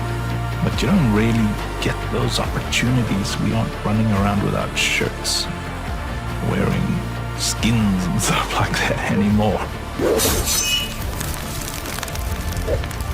Every girl safe. One place where we can become those heroes is in stories and games. And we said, let us put everything we love about gaming into one game. Let us tell a story that we would have loved to be a part of. Let us tell a story that resonates with who we are and create characters who we could have been if we were in that world. And so we built Operation Safe Place Defense. Join us now. Claim your place. Wishlist on Epic Games today.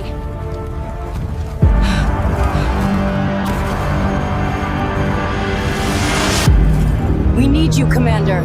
Go and wishlist now. We need you, Commander.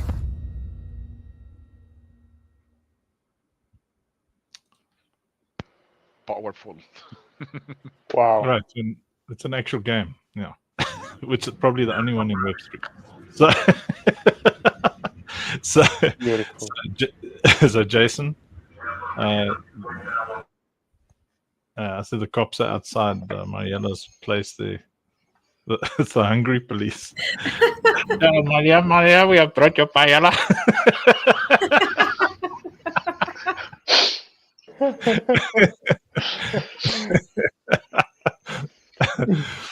All right, Jason, how would we work with these guys? What have you seen so far that you think is of use? I think we've got pretty much everything you need for a great crowdfunding campaign. The packs are already, the stuff is there. People can actually see what we're building. Why are you so excited about these people? I mean, I'm excited about them because they're awesome. Why are you excited about their product?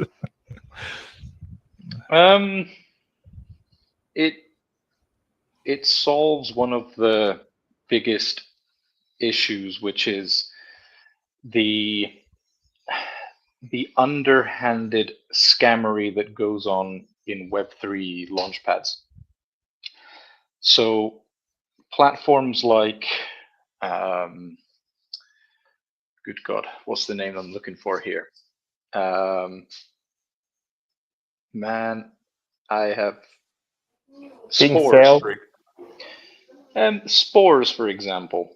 There's a lot of launchpads that, there's a lot of great launchpads that, we're in touch with as well. But, you've then got other launchpads like Spores that will promise you the world. But the way they get you, and especially in GameFi, it's like one of the most delicate ones, because building a game isn't the same thing as building a DeFi platform that you can create in half an hour,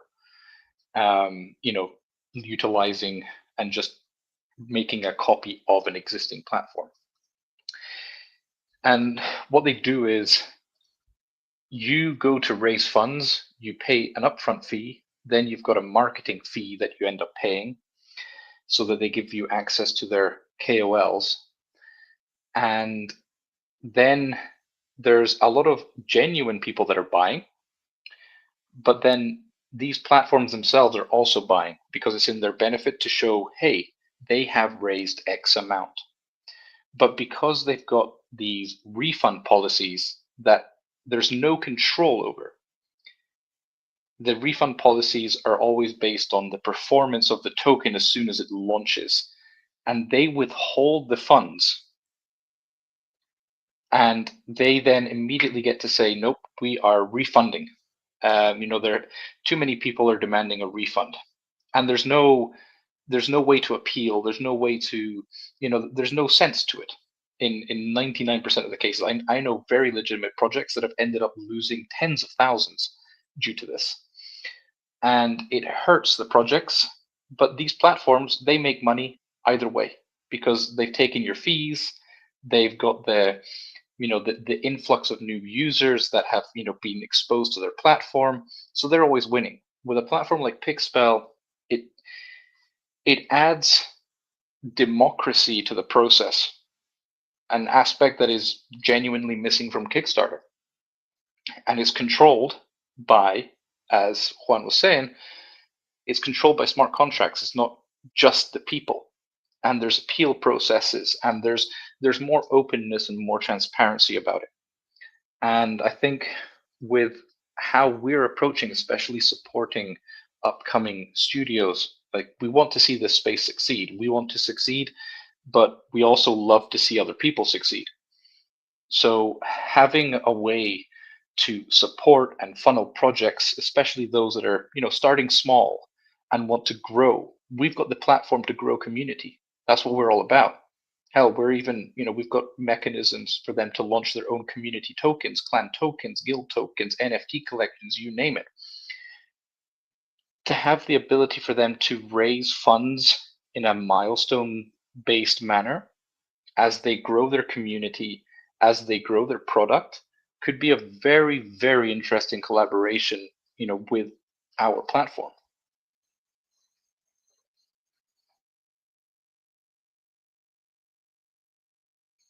What I meant was, I said that, but I was muted. I like that. I like that a lot because, so having games building in public, that's a great way to really increase the interest. Absolutely. So, okay. Well, then finally, Senior Choice, exporter of coffee. The best coffee in the world.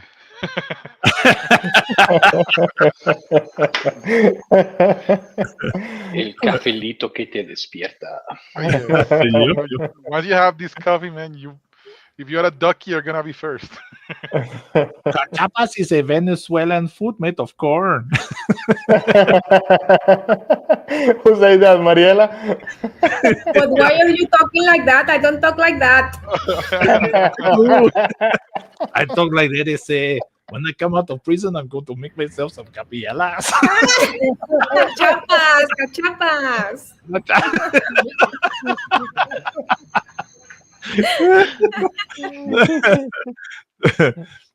So, Senior Joyce, I promise I won't rug you.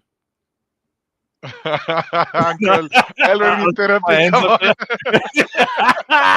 I love it. I end the stream last time as I asked him a question.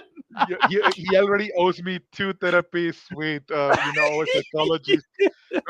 Last Tuesday we had the space with the ladies, and I don't know what madness went through our heads in the marketing team, but they gave him control of the stage. So he was the host, and I was just co-hosting, no longer hosting on my own. And then he hyped up the stage, the community here in the arena. We had like 600, 800 people, I don't remember, on all the platforms. And then he's like, "Okay, Choice, and I've been keeping the best question of this space to ask it at this moment." And boom. He rocked arena, he rocks X, he rocked everywhere. I was so hyped and ready that I was like traumatized after that experience. Like, done. Everything must go just off. Well, yeah. So Senior Choice, like, what excites you about it? I like what Jason's saying, because I like the idea of proper partnerships, man. That's why those we met with some potential investors the other day, and it's the first time I actually liked an investor. I really hope they like us, because also it's the first time I actually liked the launch platform. So the question here is, like, what do you like? Because we've all spoken to hundreds of launch platforms and whatever. So I know I'll share what I think is special about these guys after you. But what do you find is unique that you like so much? Number one, it's the fact that they come to the space with good intentions, with the intention of protecting community. And for me, that is crucial for this space to thrive. We are all tired of the Banta Pudu, Ruggery Rocks, and people getting scammed over and over and over again. And they're using the tech for the right reasons, right? They're building a transparency layer that is going to protect the end user, which is something that we desperately need in this space. And they are establishing the strategies to keep community safe through the voting systems without protecting the developer. That it's, for me, a product that has a very good value proposition. And second, well, they are brother country, they're Latin power. They got excellent vibes, and you know how I build my network. It's like I always do the betting on people, like jumping on the calls and feeling the energy, the vibes. And there's people that right from the first moment you're like, no, this is not the person I want to work with. This is not the partnership that I want to execute. This is a person that is only looking after him or herself and wants nothing to do with helping others, but just filling their pockets. And I never got those vibes either with Juan or with Mariela or with anybody within the Pixpel platform and community. He's been grinding for long. He's been paying the price, and he's been putting in the efforts, and he hasn't surrendered. So that's something that I also value, right? We want people that knows no failure, that failure is not part of the vocabulary. And regardless of market conditions, he's been showing up. And even though he's at very early stages, he's pulling in the hours, he's bringing the team together, and he's traveling and going to places and trying to push on the right way. So for me, that's a fit. That's I don't chase partnerships on, hey, just let's make an announcement and then we do nothing. Just like, it's marketing. People is gonna, like, my community is gonna be exposed to your community, and your community is gonna be exposed to mine, and that's it. And then It was just an announcement on X and nothing else happened. I don't chase that type of partnership. I do want partnerships that are going to be benefiting both communities. So I always go by the win-win rule that Mariela mentioned earlier. Like, they get something from us, we get something from them. We both grow together. I like it when our head of community gets like little. That's his version of angry. You know, that's the angriest I've heard in your choice. There's like a slight change in inflection. I don't just, I don't. He just never gets angry. That's as bad as I get here. Yeah, I like the so with the Citadel, our vision is to create 1,000 millionaires. I mean, there's many things we want to do, but so whenever we sit down and figure out how we're going to do this, and that means in our community, the community, the gamers, the players in that ecosystem, we'll consider that we have made a success when we have achieved that goal. So it's not as difficult as you think once you get through the very difficult 5 to 7 year, not no more than that, beats minimum. There's an Archie backhand. Transport you back to your childhood.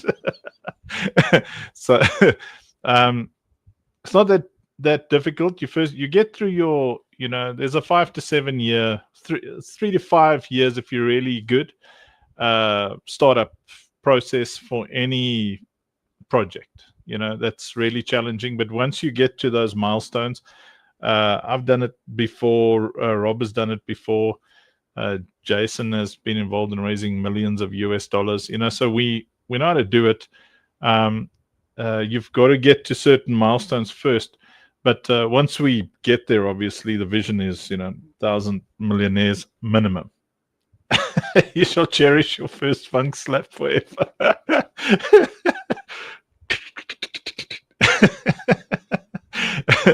So yeah, that's a general care, solid, consistent.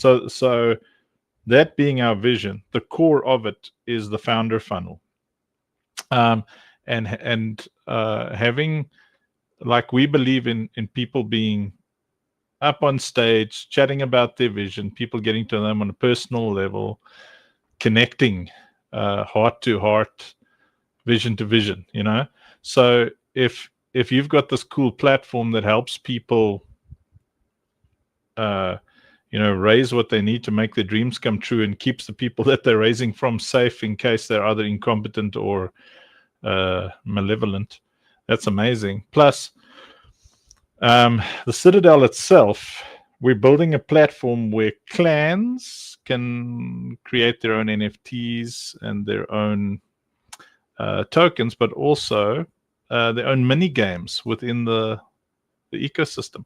So I'm sure you've seen Ready Player One. Did you watch it in Spanish or in English? English, of course. So they weren't like El Cuchi Cuchi, Cocaína. I'm going to dream with those words, man. Does that to me every day, guys. Get used to it. La Chaquita Cocaína. You forgot to say burrito, tequila. Burrito, tequila.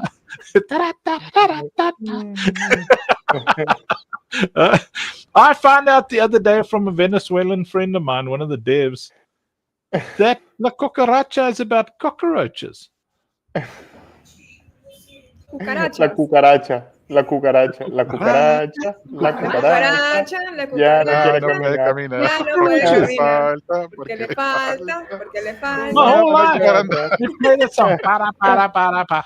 Ta, ta, ta, ta, ta, ta. I only learned when I was 50 years old that was about cockroaches. Like, what the hell's going on in Venezuela? A lot. The national song is about cockroaches.